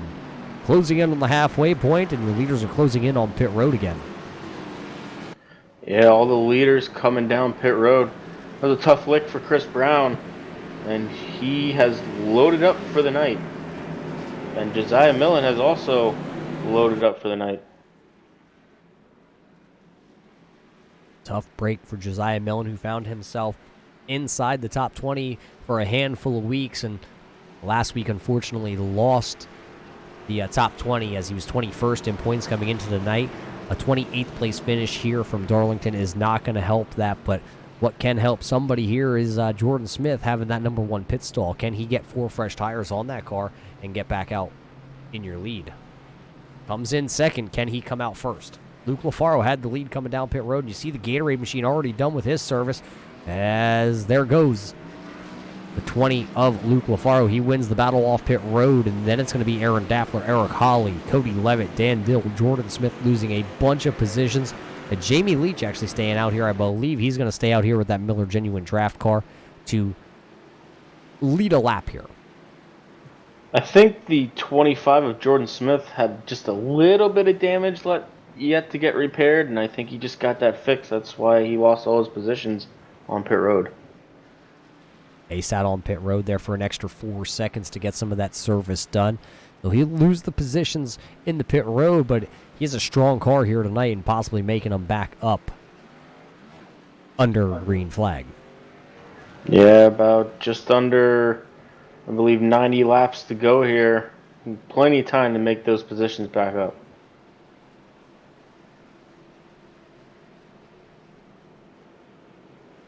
Oh, why don't we see if we can just dial up the old 25? Let's see if we can call AT&T right now and get a word in with Jordan Smith. Jordan, you got a copy. It's Roger here in the booth. Hey, Roger, how's it going? Well, we're doing pretty good up here, my friend. Carrot Top getting one heck of a ride on the hood of that 25 car. How is the car handling after you've been into the outside wall a couple times? I got it fixed last time we were on pit road, so hopefully it's all good and sound. Honestly, it's been pretty good. Super grippy, lots of downforce, and I'm excited to get back at it. Right now you find yourself in your sixth position. Is there any more damage that you're going to have to repair on the 25 before you hit the wall next time? Nope, that's it until I hit the wall in about 2 more laps or so. Then I'll come back down and fix it all again. Well, an awesome looking paint scheme. Good old Carrot Top there has more hair than I've ever had in my entire life in that one picture. He just looks a little scared on your hood right now. I don't blame him. He's been through a lot this past 60 or so laps, so hopefully we can get him in victory lane tonight. Well, you got a long way to go yet, my friend, but good luck, and maybe we'll get to yell at old Carrot Top here at the end of this one. Sounds good. Well, so no more damage on that 25 machine. He'll restart right there in your sixth spot. So, Jarrett, going to the front here for the 25, Yeah, him telling us all that damage is fixed spells trouble for the rest of this field. As we double them back up, it'll be LaFaro, Daffler, Holly, Levitt, Dill, Smith, Carmen, Kohlhaas, Dudley, and Davidson on your restart. That's how your top 10 is going to line them up because the lights on the iRacing pace car are off. That must mean they're probably broken or something, so they're going to have to bring down the Ford Mustang down to pit road and possibly see if they can fix it. Oh, now you want to badmouth the Ford after you said Dan Dills look good. Okay, I see how it goes. Dan Dill looks good. What? You know what? We're not even going to go into that right now, Jarrett, because the iRacing pace car is going to save you right here by making a left-hand turn to go get it fixed. And the field is in the hands of Luke LaFaro and the Toyota. So it's a Toyota and a Chevrolet leading us back here to green flag. And that Toyota was quick to the loud pedal. Up through the gears comes the young man of LaFaro. He'll actually lead him down into pit road turn one by about 3 car lengths as Eric Holly now takes over the second position. Eric Holly and Darren Daffler are door to door, and Yellow's yellow out. flag is out. It looks like Michael Sturgill has spun around down here in turn 1. I think Michael Bromley also may have been involved in that. They are the 7 in the number 90. Let's take it back here on the replay real quick and see if we can find out what happened with Jimmy Johnson and Dick Trickle. They're running right there in about, I think that's the 13th position here on this restart. Sturgill is on the outside. That looks like that is Jason Eisenhower by the time they get down here into turn number 1. Eisenhower runs his line. It looks like the number 90 of Sturgill possibly coming down just a little bit. And the number 7 of Bromley just nowhere to go with his Jimmy Johnson throwback. And so 2 cars, call it 3 cars, because Jason Eisenhower just a little bit of a tap there with Michael Sturgill, sent the Sturgill machine into the outside wall here. So that caution flag bred another caution flag as you see the 90 of Sturgill's down pit road to get a little bit of damage fixed and some 4 fresh tires. Luke LaFaro, though, going to stay out here. He figured he was just down pit road. He doesn't need to come down and put 4 fresh tires on this time. Yeah, a bunch of our leaders staying out here. I don't blame them. They were just down pit road. Really only got through 2 corners, so no really need for tires. No real need. Well, while he sits down on pit road here, let's see if we can get a word in with the driver of the number 90 of Michael Sturgill. Mike, got a copy. It's Roger and Jarrett here in the booth. Yep. Well, Mike, tell us what happened there on that restart as you went side by side down into turn number 1. Trying to look at it right now, I actually think it was netcode. Yeah, sometimes going down here into turn 1 or turn 3, there's not a lot of room, and there's definitely not a lot of room to make mistakes. So sometimes when cars go side by side, things just kind of get wadded up. And especially when you're running the high line like that, a lot of guys behind you, just not a lot of room to kind of escape from it. Yeah, it looks like 36 went up a little bit. I went down a little bit, but there was still space, and it just shot me up to the right.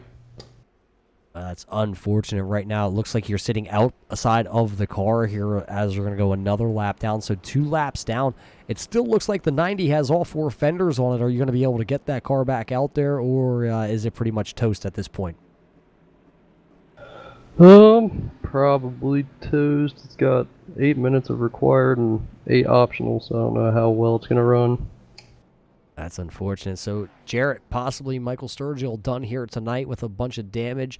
Nothing he can do at that point. The fenders look good, but what's underneath the car we can't see. Yeah, that's a tough break for Michael Sturgill. Had a pretty decent run going here. Tough break. Yeah, he had a good run going, and so did the 64 here of John Mullins. And actually, he is back down pit road with that Ollie's Bargain Outlet car. He was sitting at the little right, I think it was 14th position, and he elected to come down pit road, put some tires on that car. So he'll restart in the 14th spot, 4 fresh tires, and I believe Jamie Leach also sitting on the lead lap in that number 2 Miller Genuine Draft car, which is pretty beat up on the right-hand side. But he's also down pit road, and he's going to put 4 fresh tires on that car. Yeah, I think it's pretty hard to find a car that's not beat up on the right side here. A lot of our leaders, a lot of guys have been getting to the wall here a little bit when these tires start wearing off. Well, you know what just happened once again, Jarrett? What happened, Roger?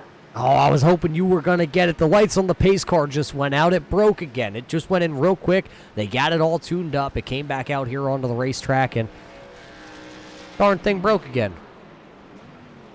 Yeah, you'd think all these updates iRacing does, you'd think they'd be able to get that fixed. Maybe they should put a Camaro out there. Might look better. Luke LaFaro, though, is going to lead us back to green flag. There you see that Gatorade Thirst Quencher number 20.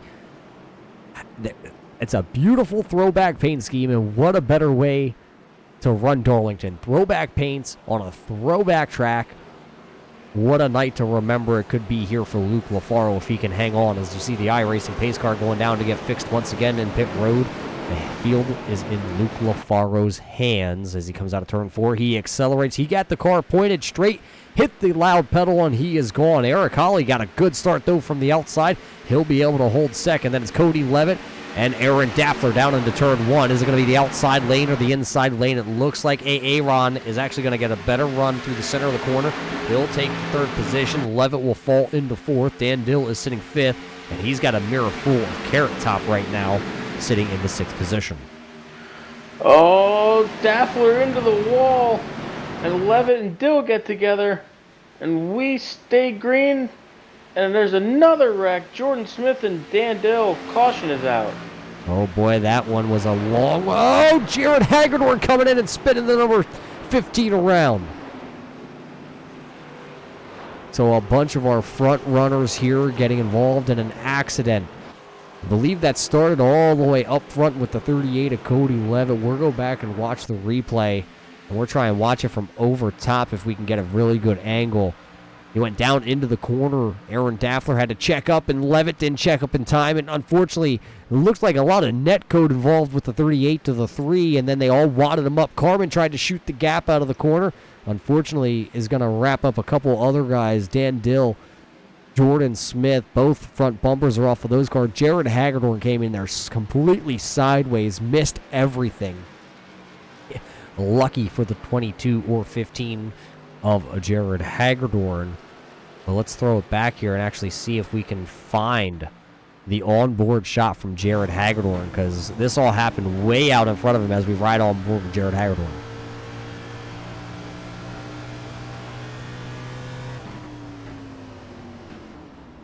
Oh, he almost ran right into Dan Dill and missed him, and then looped that 22 car, 15 car around and missed everything. Some good driving by Jared Hagedorn. So that's what puts us back under yellow flag circumstances. A lot of guys playing a little bit different strategy here. Down pit road is a couple guys, but a couple guys staying out. It's going to be Luke LaFaro, Eric Hawley, and Jamie Leach. So 3 drivers on your lead lap staying out.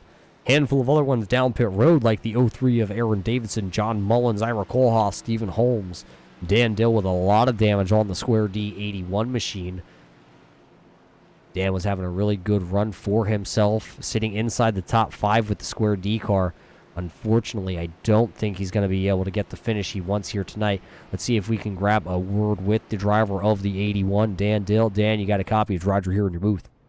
Well, you know I got a copy, but it takes a lot of guts to pull me up here right now. You know, I could be saying all kinds of cuss words. Yeah, but you ain't going to do it here, my friend. Tonight, though, you had a very strong Square D car. What happened there in front of you going down into the corner?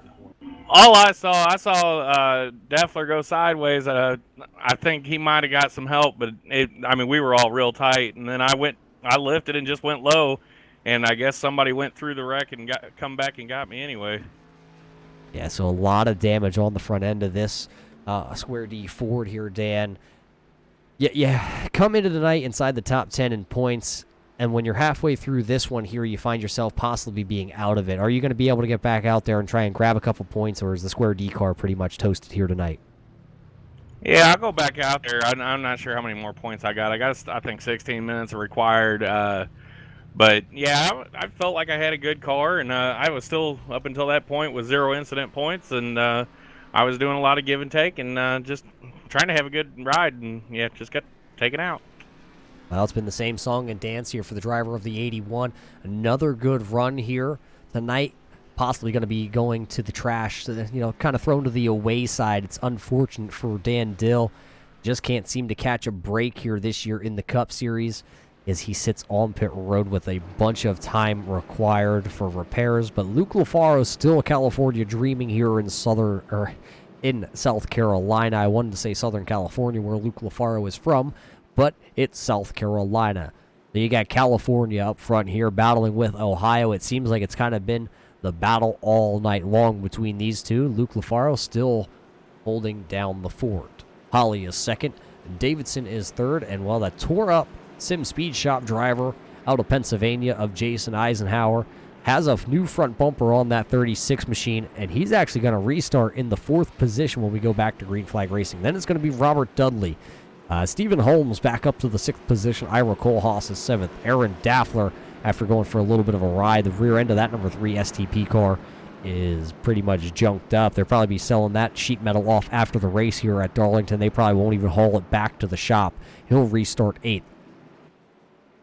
Slotted to start in the 9th position is the 64 of John Mullins, as he's just tagging the rear of the field here. And then it'll be Jeff Pogo. It's been a long night for Jeff Pogo, but he now finds himself inside the top 10, still missing the front bumper on that car. Yeah, a lot of guys missing body parts out there. Looks like Jordan Smith and Cody Levitt have also called it a night, and they will be getting ready early for Kansas Speedway in 2 weeks. Yeah, but we're not done here. We still got 76 laps to go, and actually it looks like we still got 13 cars possibly on your lead lap, as the iRacing pace car going to get fixed once again. Luke LaFaro going to jump right back to that loud pedal, and we are racing once again here at Darlington. Luke LaFaro with a big jump, and here comes the 03 of Davidson on the inside of Eric Hawley as they work their way through 1 and 2. He's not going to be able to quite clear him, as here comes Holly back on the outside. Big wiggle for Davidson as they come down towards turn 3. Yeah, so they're going to try it again at turn 3. This time it will be the 8 of Eric Hawley. Aaron Davidson will settle for 3rd, and look at Jason Eisenhower. Brand new, brand new sheet metal on that car. He sits there in the 4th position all over the back bumper of the 03 as they go back down into turn 1. Stephen Holmes, though, sitting there in that Ford dealer number 9.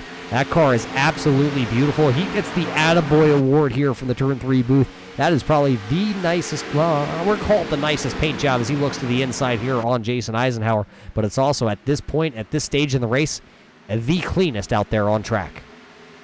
Yeah, Stephen Holmes doing a really good job staying out of trouble tonight. We'll call that a brand new-ish front end on that 36 Jason Eisenhower car. But Steve Holmes inside the top 5 now as he works on the 03 of Davidson for that 3rd position. Yeah, I'm surprised that the 03 has fallen back here just a little bit. He fired off really strong. May have put too much pressure and leaned on that front right just a little too hard on the first couple laps of this run, because remember, Davidson and Holmes and Eisenhower, they all have 4 fresh tires compared to the 2 that are out front, and Luke LaFaro has already pulled out to about a half-second lead over the other man who stayed out there under that yellow flag of Eric Hawley. Yeah, 4 fresh tires definitely going to come into play here. They're going to start running down these leaders. Like you said, LaFaro pulling a big lead out on the 8 of Eric Hawley as they come down to turn 1.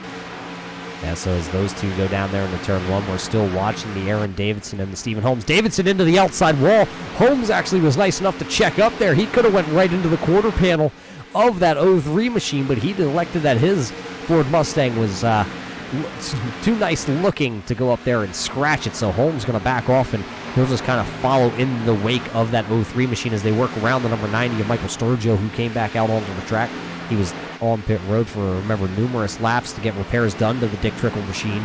He is sitting right now in your 21st position, 13 laps off your leader's pace.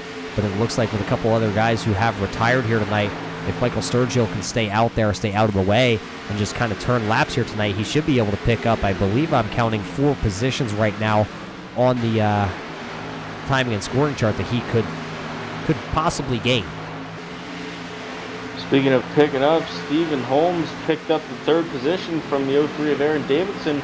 And Aaron Davidson almost under fire from the 36 of Jason Eisenhower. Right behind them, you got the 3 of Daffler and the 64 of Mullins.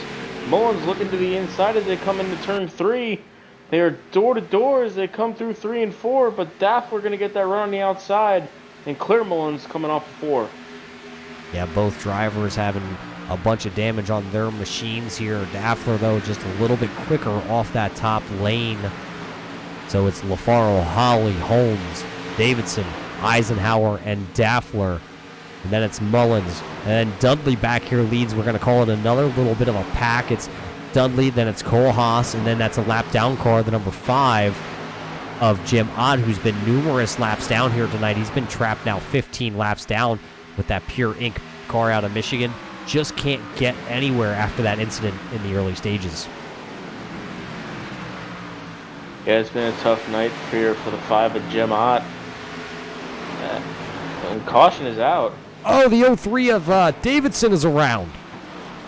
He's pointed in the wrong direction with a bunch of cars coming towards him, and he actually stays out of trouble. I'm not quite sure. We didn't catch that on the camera, so we'll throw it back on the turn 3 replay here and see what happened to the driver of the 03. I think he was just driving by himself, sitting there in the 4th position at this time. I believe the 818 was involved in that one, Roger. It looks like Mike Barons there is being passed by the 03 of Davidson, and Davidson just finding the outside wall there at turn 2. Turn 2 gets really tight. And unfortunately, the 03 of Davidson going for a little bit of a ride. It's not the first time Davidson has found the turn 2 exit wall. Yeah, that wall's very tricky. Sticks out a little bit as you come off of turn 2. Not much room there for 2 cars. But there's plenty of room down here for pit road for multiple cars. Luke LaFaro, Eric Hawley, Stephen Holmes, Eisenhower, Daffler, Mullins, Cole Haas. Everybody on your lead lap is coming down. I believe Michael Bromley will receive the lucky dog here, if I'm not mistaken. His Jimmy Johnson throwback no hood. I'm not sure if that's a throwaway hood, but right now that Ally car will get back on the lead lap, and we will have 13 cars on the lead lap.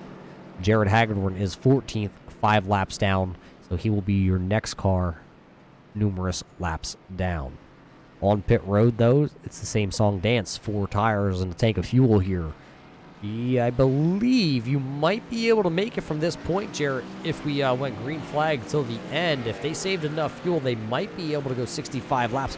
It might be a stretch, but remember, on a long run, you're really out of the throttle here at Darlington. Yeah, when those tires start to wear off, you're definitely not full throttle. 56 laps on a tank of fuel, so you're saying about 10 more laps to stretch it. It's possible. I guess we'll just have to wait and see what happens.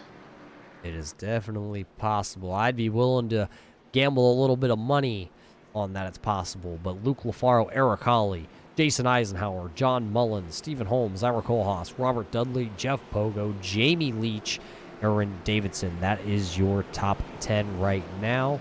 I believe we can actually grab a quick word in with the driver of that 03 machine who went for a ride out of turn number 2.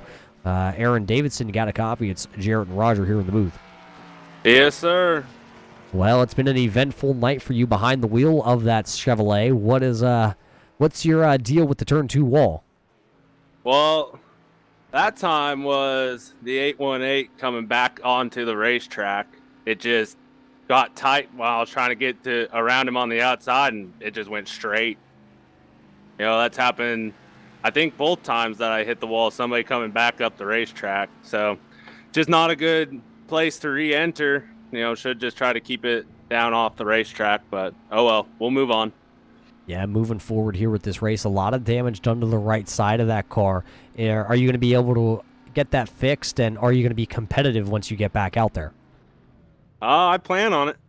We'll take it off, and we'll try to get back up there just like we did the last couple times. So, well, coming into tonight, you had a beautiful Bromley Designs car there. Unfortunately, it looks like a little bit of it's going to be winding up in Dale Jr.'s graveyard. hopefully he'll take it. I'm done with this car. Well, good luck, Aaron, as you get put a lap down, it looks like, as the field passes you here. Jarrett, it's a fast 03 machine, just unfortunately finds the wall at the wrong time. Yeah, tough break for Aaron Davidson. Definitely one of the cars to beat here tonight. But hitting that outside wall isn't going to help anything. Yeah, we're going to re-rack them, re-stack them here. It'll be LaFaro, Holly, Eisenhower, Mullins, Holmes, and Kohlhaas, your first 3 rows. These caution flags have really saved Jeff Pogo here tonight. Remember, he came into your race here as your points leader, and the driver of the 24 was wrapped up in that first yellow. Nowhere to go. Or sorry, your second yellow here tonight. Nowhere to go for the driver of the 24 of Jeff Pogo. But right now, he finds himself back on the lead lap and sitting 7th. The car still looks like an asphalt modified. But that guy is never going to say die, unlike that Mustang that just went down pit road. So it's Luke LaFaro and Holly about to go back to the loud pedal of racing towards turn number 1. There goes Luke LaFaro. He's going to fire it off just perfect here once again. He'll let everybody else battle down towards turn 1, and that battle's going to start right there for the 3rd and 4th position. Jason Eisenhower's trying to get under the 64 of John Mullins. But Mullins drives right around him on the outside, and they're single filed out through about the top 10 as they come down towards turn 3. Yeah, everybody single filing out as soon as they could. Nobody wanted to really battle for it as you see him work off turn number 4. It's still going to be Luke LaFaro, Eric Holly, Mullins, and then Eisenhower, your 4th position. Holmes is 5th. And just kind of lurking there, waiting for mistakes to be made by everybody else. Jamie Leach, who, remember, was into the outside wall a handful of times and down a lap, I believe, at one point, is now sitting in your 10th position. And look at Donald Bennett. He's out there. His singular car is actually off the pace right now. I think he got into the wall again. But he is sitting in the 11th spot. And Jarrett, you know, just like any other racer, all you want to do is be on the lead lap at the end of this. You might be able to squeak one out. And Donald, right now, still on the lead lap, running 11th. Yeah, any racer, all they need is a chance. Anything could happen, especially here at Darlington in these Cup cars. And I believe something just happened to the number 4 here of Mac Robelny, a motor expiring on that Tony Stewart throwback. Mac Robelny hasn't had the night here at Darlington. He's been away for just a little bit. Now back here behind his sim rig wheel, and his first race back with USRA has gone up in smoke. A tough break for the 4 of Mac Robelny. Here comes the 2 of Jamie Leach, getting under the 49 of Robert Dudley as they come off of turn 2. As they got the 44 of Jason Harrison, he is quite a few laps down, so that is not for position. But Jamie Leach up inside the top 10 right now as he tries to get after that modified looking car of Jeff Pogo. Yeah, but he's not going to go away. It looked like for a moment, like the 49 of Dudley was going to throw it right back to the inside there underneath the number 2 of Jamie Leach. He elected to back off. A lot of these guys here tonight have been giving a lot of give and take. What's really got guys in trouble was that turn 2 wall, that dreaded turn 2 wall. Once you hit it, it kind of just sucks you in, and there's nowhere for you to go. Yeah, these walls here are just unlike any other track. Well, no other track is egg-shaped, but this place is very tough to get around consistently. As everybody has single filed out. For the most part, your first battle is going to be right here for your third spot. Jason Eisenhower has it as he runs the high line. Stephen Holmes is trying to get around him as they come back off turn number 4, headed towards the start-finish line. It'll still be the 36 of Jason Eisenhower, but Holmes is just kind of really lurking in the background. And how about Big Country? He was involved in one of the early wrecks and kind of just weathered the storm, as he is still sitting right there in your 5th position. Eric Holly, not sure what happened to Eric Holly. We didn't catch it. I didn't see it even jump on the timing and scoring and yell at us, Jarrett. Holly from the 2nd position to the 6th position. Yeah, I didn't even take notice to that on the timing scoring myself. I'm not quite sure. I'm going to assume he got in pretty good to the outside wall. Well, looks like the 8 car still has a speed in it, but there's a lot of traffic in front of him. And it looks like Holmes going to look to the inside here, going to run a little bit lower, trying to get some air to the nose of that number 9 Ford. Not going to be able to make a move, but look at Eric Holly. He had a good run off the corner. It just looks like he kind of stalls out, though, halfway down the straightaway. He's not going to be able to go anywhere.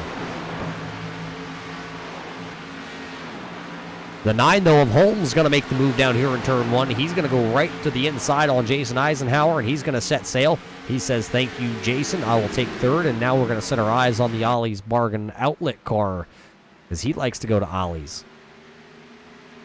They got good stuff cheap. Yeah, definitely good stuff at a very reasonable price. As Holmes is looking to get to that car and pass him for the 2nd position. But it looks like Ira Kohlhaas is looking to get around the 36. The 36 had a wiggle a couple laps ago, but Kohlhaas couldn't do anything about it. It looks like Steve Holmes is almost to the back bumper of the 64 of John Mullins as they come off of turn 4. Yeah, I think Steve Holmes really has a good long-run car here at Darlington tonight. I think he's probably one of the guys that are really hoping that at this point, there's only 10 drivers on the lead lap. He's probably hoping that they could go green the rest of the way, and that Ford just has a really good long-run pace. And remember, there's not a lot of damage on that number 9, if any, and that really helps here at Darlington. It's not a very large track, but it is a 1.3 mile, and there is still a lot of drafting that's being able to play down the front stretch. Also, when you go down into the corner, if there's no damage on the number 9, there's no aerodynamic challenges to that when the car goes down into the corner. It just kind of sits there. And when he goes up against the outside wall, that air pocket that's created, you know, if the car is wrinkled up like a beer can, it's not going to handle the same as look at him. He's going to look to the inside here going down the backstretch. Not going to have quite the run yet right now on Mullins as he's going to go right up against the wall. He's going to try and put some more momentum back into that number 9 Ford and see if he can run back down Mullins. As we were watching this battle for the 2nd position, Big Country Ira Kohlhaas had gotten around the 36 of Jason Eisenhower, and the 8 of Eric Holly was trying to get around Eisenhower, but slipped up a little bit and lost a little position.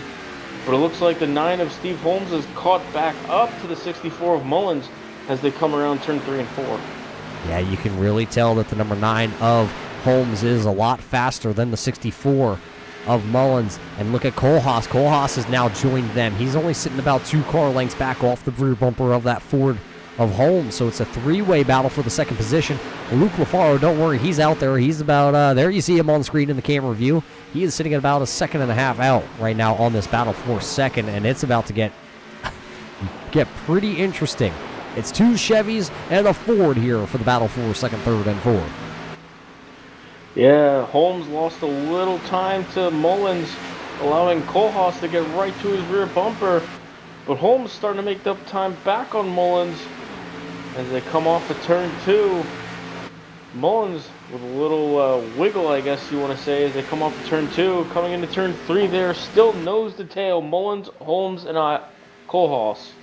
Yeah, that's the battle for your, like we said, your second, third, and fourth position. Here comes Kohlhaas. He got a better run out of turn number 4 this time. He's going to peek to the inside on the number 9 of Holmes. He's not going to be able to get there by turn 1, so they will go back single file.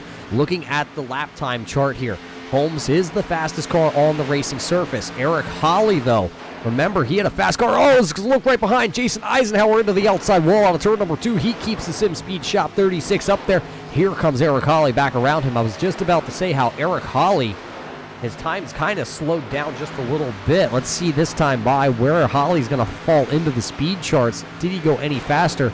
And actually, that time by, Holly was 2/10 faster than your leader of Luke Lafaro. Yeah, Eric Holly got his bearings back together and is starting to charge back through the field. As here comes Steve Holmes to the inside of the 64 of Mullins as they come into turn 3, and he's going to clear him. But it looks like Mullins trying to run it back on the outside as they come around 4. And wow, Holmes with a big wiggle, but he will hold the position.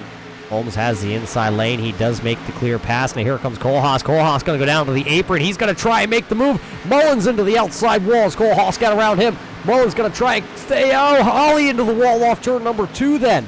Mullins tried to keep that 64 Holly's car off the racing surface. Holly was in the gas hard, and then Holly found the outside wall out of turn number 2. He kept that Miller Lite Ford, though, pointed in the right direction. Now here comes Kohlhaas to the inside on Holmes. Not going to have the momentum at the start-finish line. He will have to settle for 3rd for now.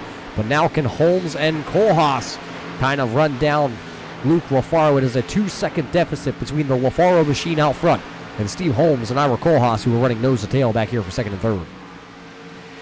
Yeah, it looked like Kohlhaas was going to pull up right next to the 9 of Steve Holmes, but couldn't quite get the run as he slipped a little bit.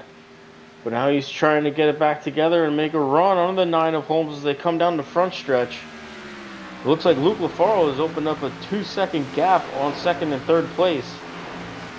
Luke Lafaro really has a good handle on his car. Yeah, there you see Luke Lafaro, but he's got some lap-down cars out in front of him. Is the man with the Gatorade machine who's led now 47. He's going to lead 48 if he can get back here to the line. What more does Luke Lafaro have to do? Remember, he already has 1 win on the season. Can he possibly park this Gatorade machine back in victory lane? Remember, he went to victory lane at the first race of the season at Daytona when all the craziness happened on the backstretch with 1 lap to go. As you see, he did get around the number 90 of Sturgill pretty good. Luke Lafaro, though, he's had some pretty good runs. He finished 1st at Daytona, went to Las Vegas and finished 4th. Then he kind of slipped a little bit, had a 12th place finish at Auto Club, a 10th place finish at Phoenix, finished 4th at Texas, 14th at Indianapolis, and then last week he had a strong car from Watkins Glen. I believe he just kind of spun out and then unfortunately lost a couple positions and finished 8th from Watkins Glen. And here tonight, so far leading the most laps and dancing with the lady in black the best, as Ira Kohlhaas actually just made the pass there on Stephen Holmes. Yeah, as Ira Kohlhaas and Stephen Holmes battle for that 2nd position, they are actually starting to chip away at that lead of Luke Lafaro. And it looks like the 8 of Holly and the 2 of Leach are starting to lurk back there as they're starting to work their way up towards the front. Yeah, last time by, actually, Jamie Leach, who sits there in the 5th position. He was your fastest car on the racetrack. And actually, it wasn't just by a little bit. It was about 2.5 tenths of a second faster than your leader of Luke Lafaro, who actually had the 2nd fastest lap time on the track. As we near the 38 laps to go here, everybody's starting to get closer to one another. Starting to see who has the good long run car, as Kohlhaas is pulling away from Holmes right now. Yeah, Kohlhaas is pulling away from Holmes, and he is really starting to reel in Luke Lafaro. Now it's sitting at a 1-second deficit from Kohlhaas to Lafaro. Holmes is also starting to reel in Lafaro also, just at a little bit slower of a pace. Maybe he has backed it off just a little bit. Remember, they were right on the verge of who's going to be able to make it on fuel versus who's not going to be able to make it on fuel. So maybe Holmes playing a little bit of a strategy. He let Kohlhaas go by him, gets in his draft by a little bit because he only sits a half a second back, so he still has Kohlhaas's draft, and then lift a little bit through the corners, not hard back to the gas. He could be saving some fuel here with that number 9. Saving some fuel, maybe saving a little bit of tire too. You know how this track likes to eat up tires. But Kohlhaas is really starting to reel in LaFaro as they come off turn 2. Yeah, it's sitting at right now at 1 second. Now it's under a second. That time is starting to really come down here in the closing laps. We've been out there now 28 laps on this run, and Ira Kohlhaas coming for the lead on Luke LaFaro. Dun, dun, dun, dun. That's all it is. It's like Jaws coming for you. Luke LaFaro set the early pace here on this run. He went and ran away at one point, actually had a 2.5 second gap on everybody. But now, working lap traffic, working with old tires, that is starting to now dissipate the lead that he had. Just over a half a second now, back to Kohlhaas. And as Kohlhaas is starting to reel in LaFaro, LaFaro is actually pulling a little bit on Holly and Leach, but Leach is starting to reel in Holly for that 4th position. As we get deep into this run, gotta believe the 2 of Jamie Leach is really happy with where his car is right now. As we go on board here with Eric Holly as he goes down into the corner, see how close he gets this Miller Light Ford up against the wall. You see Jamie Leach back there in his Miller Genuine Draft car. Who's going to have the better of the Miller products here? Is it going to be your fine Pilsner, or is it going to be the Miller Genuine Draft car? I don't even know. I've never even had a Miller Genuine Draft. Well, Roger, as the Miller Genuine Draft car, Leach tags the wall coming off of 2. And Roger, if you haven't had a Miller Genuine Draft, you just haven't lived yet. I've had the champagne of beer, but I just haven't had a genuine draft. Well, the champagne of beer is a good substitute, but still not genuine. As it looks like the 8 of Holly is starting to reel into 9 of Holmes. As they come off of turn 2, he's really starting to gain on him as they come down the backstretch. Yeah, 2 teammates inside your top 5. Holmes has the 3rd position. Holly has the quick car. But then it's going to be the battle to see which one of these guys are going to be able to make it. I still think the 9 of Holmes is playing a little bit of strategy. Maybe his team has kind of figured it out here. How hard do you have to push at the end of this one? 32 to go this time. Yeah, Kohlhaas has it down to just about a half a second on LaFaro. And looks like he is gaining as they come through 3 and 4. It's going to be interesting to see what the gap is as they come to the start-finish line. That looks like it's under a half a second now.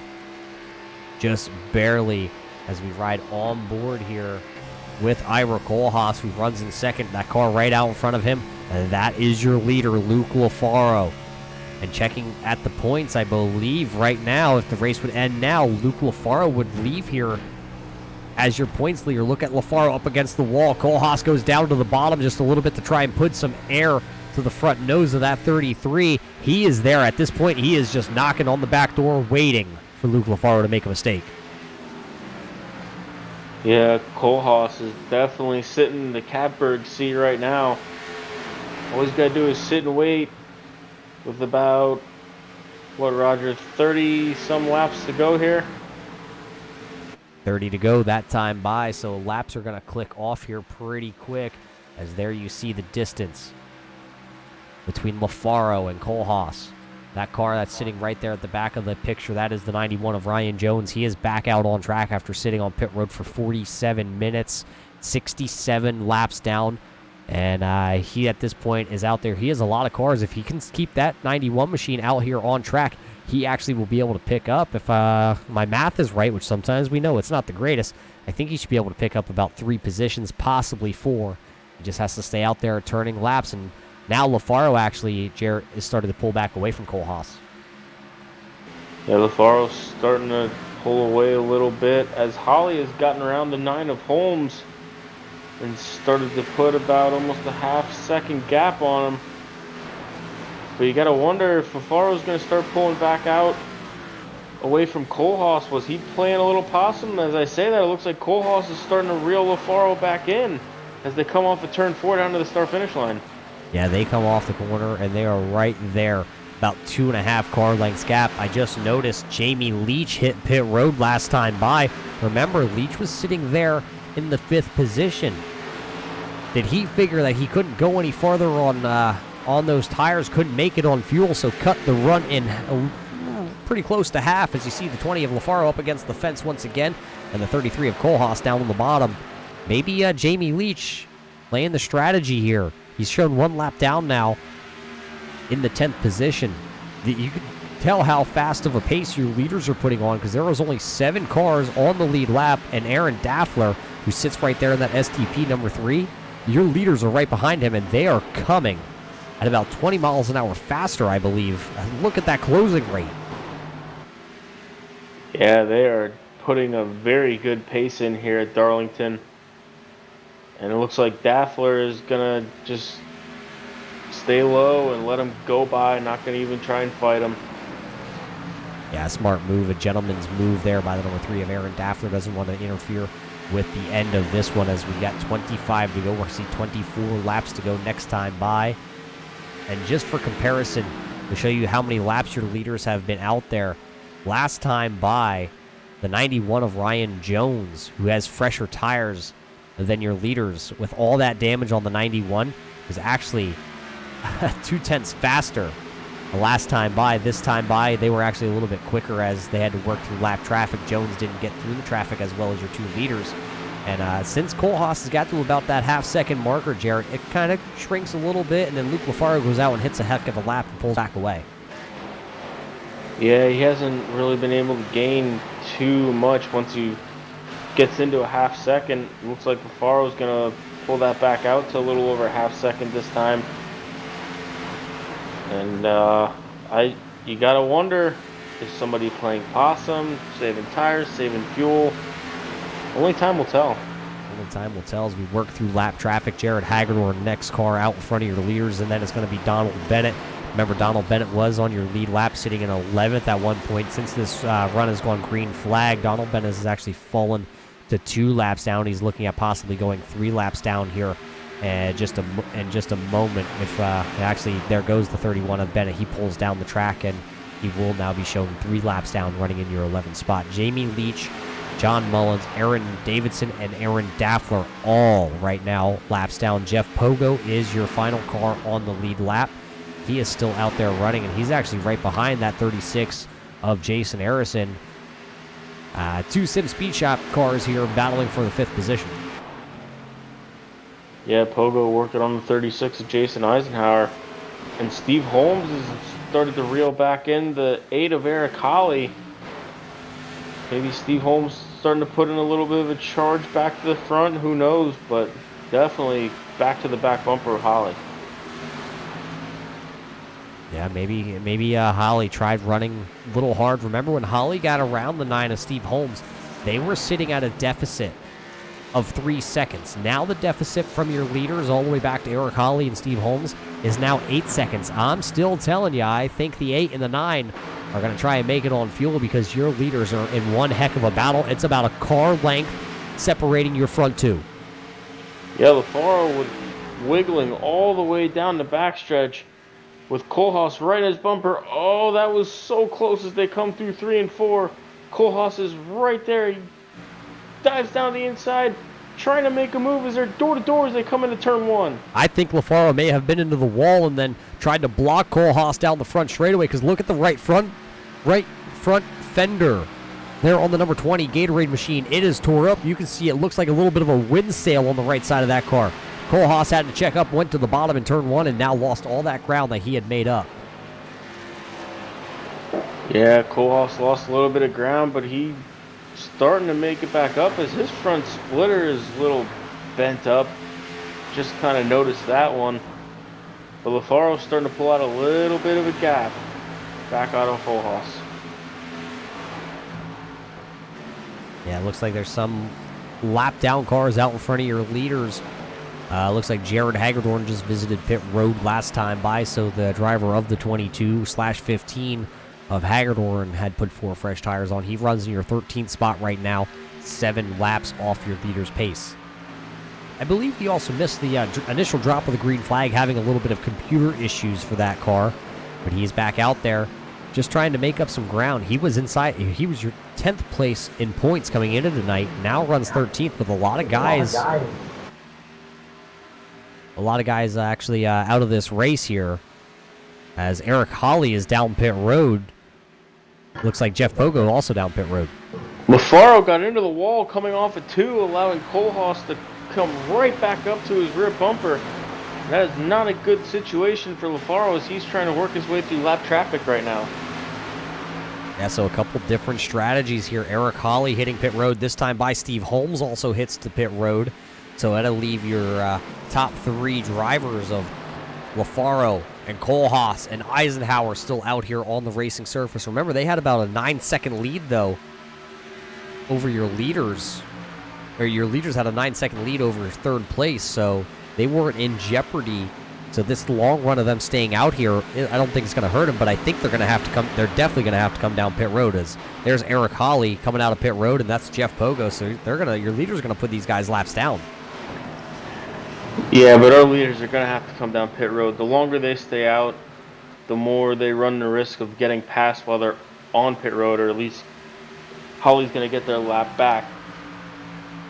Well, he may have the faster car, but now with your leaders out in front of him, how hard do you really push yourself to try and get back around these leaders? Yeah, if a yellow would come out, it would be nice to be on the lead lap and be able to pit with these guys, but you also don't want to go up there and get tangled up with them.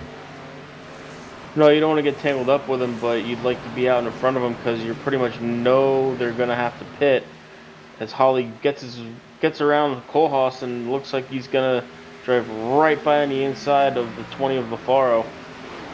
Yeah, he just pretty much zigzagged right around your 2 leaders, and he puts himself back on the lead lap. Or actually, sorry, that's actually only to put him 1 lap down. So right now he is 2 laps down. That's what pitting here under green does to you. It puts you numerous laps down. Right now we only have 3 drivers on the lead lap. It's LaFaro, Kohlhaas, and Eisenhower. You got to question, are they going to play the long run at this point? They have the advantage. You could start lifting way early and possibly win this one on strategy. LaFaro now starting to pull back away from Kohlhaas. Yeah, they could start lifting really early, but you saw what Steve Holmes did, and he still had the pit. So it makes you wonder, how far can these leaders go? Well, I bet we're going to find out here in the closing laps. We're going to see 11 to go this time for your leader. Luke LaFaro, 11 laps to go here from Darlington tonight here for your Lady in Black 250 presented by Steve Holmes. And it's still 3 cars out there. It looks like Eisenhower also did not come down pit road yet. He's just sitting there in your 3rd position. If a caution comes out, these 3 are sitting in the catbird seat. But if they stay out here and run out of fuel, wow, could that change things up? Kohlhaas got into the outside wall coming down the backstretch, and he is coming down pit road. Well, there we know what the 33 of Ira Kohlhaas is going to do. Big Country is going to say that's far enough. And now we're going to see how far he drops in the timing and scoring. Remember, he was at about a ½ second from your leader, and now he pits. Do we see Luke LaFaro down pit road this time by? I would think so. I think he would just be a sitting duck as he squeals the tires coming down into turn 3. Luke LaFaro, your leader, is coming down pit road. Yeah, LaFaro is going to come down pit road, so we know at this point you cannot make it any farther. Ira Kohlhaas still sitting in pit road. He had just got to actually his pit stall. I'm not sure what happened. Possibly spun onto pit road. I'm not sure. But he's going to lose a ton of position because Luke LaFaro is down pit road. Jamie Leach actually just passed the 33 of Kohlhaas along with John Mullins. And both those drivers are good on fuel. They are good to go all the way to the end. Jason Eisenhower takes the lead here with 9 laps to go at Darlington. And it looks like, looking back at a replay here, Roger, the 33 of Kohlhaas slid through his pit. That is not going to help Kohlhaas here. Yeah, so a late race, something that Doug Ungari would possibly do.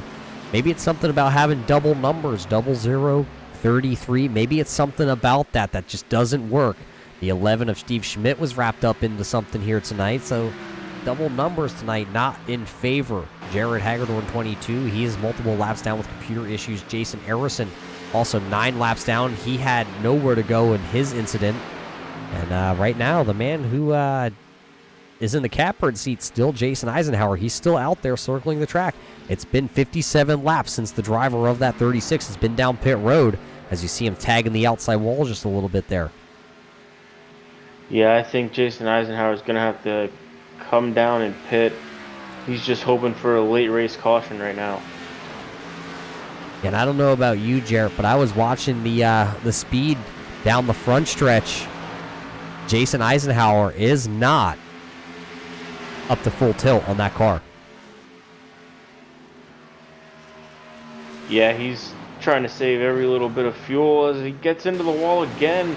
Those tires have got to be gone on the 36 machine. Yeah, he has right now an 11.5-second gap back to Jamie Leach, so he's able to play the game. He has the distance that he could just coast around here. 6 laps to go. There goes the number 7 there, Michael Bromley. He's looking to the inside. He's not going to go around your leader, though. Michael is multiple laps down with that Ally car, so he's not trying to race with your leader. We're going to see 5 fingers in the air here. This time by for the 36 of Jason Eisenhower. Can he stretch the fuel on that Sim Speed Shop car? Still has a 10-second lead with 5 laps to go here at Darlington. Could he pull one out? Nobody thinks he can do it. Nobody said you could go this far on fuel. He is now 60 laps into a fuel run here at Darlington and in the lead. This would definitely be one for the record books if Eisenhower can pull this one off. I think it looks like Jamie Leach is under 10 seconds now as the laps wind down. 4 laps to go here at Darlington. 4 laps to go, and the man from Pennsylvania, the rookie, coming in here at Darlington, trying to steal one away here from the regulars. There goes the 5 of Jim Ott. He gets around your leader, Jamie Leach, sitting right there. He comes out of turn number 2. He is sitting in second. Down pit road. Jason Eisenhower no longer can stretch the fuel, so he's going to have to pit, coming to take 3 to go. So now Jamie Leach is in the catbird seat, and I think he has right around almost a 3-second lead, a 2.5-second lead right now over John Mullins. So with 3 laps to go, the number 2 of Jamie Leach finds himself now out front and in control of the race. Now everybody has pitted. Everybody can make it the rest of the way. It's Jamie Leach, John Mullins, Luke LaFaro, who has the freshest tires. He only pitted 7 laps ago, and he is about actually a 1.5 seconds faster than Jamie Leach, and about a 1.5 seconds faster than John Mullins. Just, I don't think there's enough time. With 2 laps to go, popsicle sticks in the air this time by for Jamie Leach. 2 laps to go. The car number is 2, and it's Rusty Wallace, and it's out front. Yeah, Luke LaFaro pulling out about a second out of that lead that Jamie Leach has. But I think he's just going to run out of time here as Jamie Leach out in front and in control with over 2 seconds over second place John Mullins. Yeah, Jamie Leach is going to come out of turn number 4. He is looking in the air. The green flag is waving. That means the white flag, 1 more lap to go. We will finish this one in regulation here tonight. Jamie Leach has been in control. How many times this year? 3 times he has found himself with one of the quickest cars. He's found himself out front. How many times? With a chance to win, and just hasn't done it. He's going to go down here into turn 3. He's got a 2.5 second lead over Luke LaFaro, who just got under John Mullins. Out of turn number 4, though, Jamie Leach is going to look up at the flag stand. He is going to see the checkered flag for the first time this year. He's going to park the number 2 in victory lane. Mullins comes back as LaFaro comes back to finish second. Mullins is going to finish third. Stephen Holmes is going to wrap her into the 4th position with a pretty much a show car at this point. That car, I don't think there's a scratch on it. Eric Hawley's going to be disappointed with a 5th place finish. Ira Kohlhaas, talk about disappointment. That 33 had a shot to win here tonight from Darlington. He's going to come home 6th. Jeff Pogo is going to rally back for a 7th place finish, and at this point, I think he could probably count this as a win here tonight. Jason Eisenhower comes down. He finishes 8th. Aaron Davidson is 9th, and A.A. Ron Daffler finishes in your 10th position. Jamie Leach going to burn him down here at the start-finish line. He is your winner here tonight for the Lady in the Black 250 tonight, presented by Stephen Holmes. It was the throwback race, and Jamie Leach going to throw back the Miller Genuine draft car back into victory lane here. Don't go anywhere. You're going to want to hear from Jamie Leach, as this is probably going to be a little bit of an emotional one for Jamie as he finally parks that car in victory lane.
Oh, welcome back here to Darlington Raceway. It's the USRA, it's the Cup Series, and it was the Lady in Black 250 tonight, presented by Steve Holmes, and the man who parked it in Victory Lane. Finally, this year, we've caught up with him in Victory Lane. Jamie, this one has got to feel so sweet. Yeah, it does. To be honest with you, I really don't know how it happened. Yeah, it seemed at one point you were a lap down with that Miller Genuine draft car. We saw you into the outside wall a handful of times. We've seen the car sideways. What did it take here tonight to park that number 2 in Victory Lane? It was the early pit stop. I went in a little bit earlier than everybody else, got new tires, got just enough fuel that I needed, got back out there and started turning some laps. Yeah, you were turning laps, and at the end of that one, you were actually turning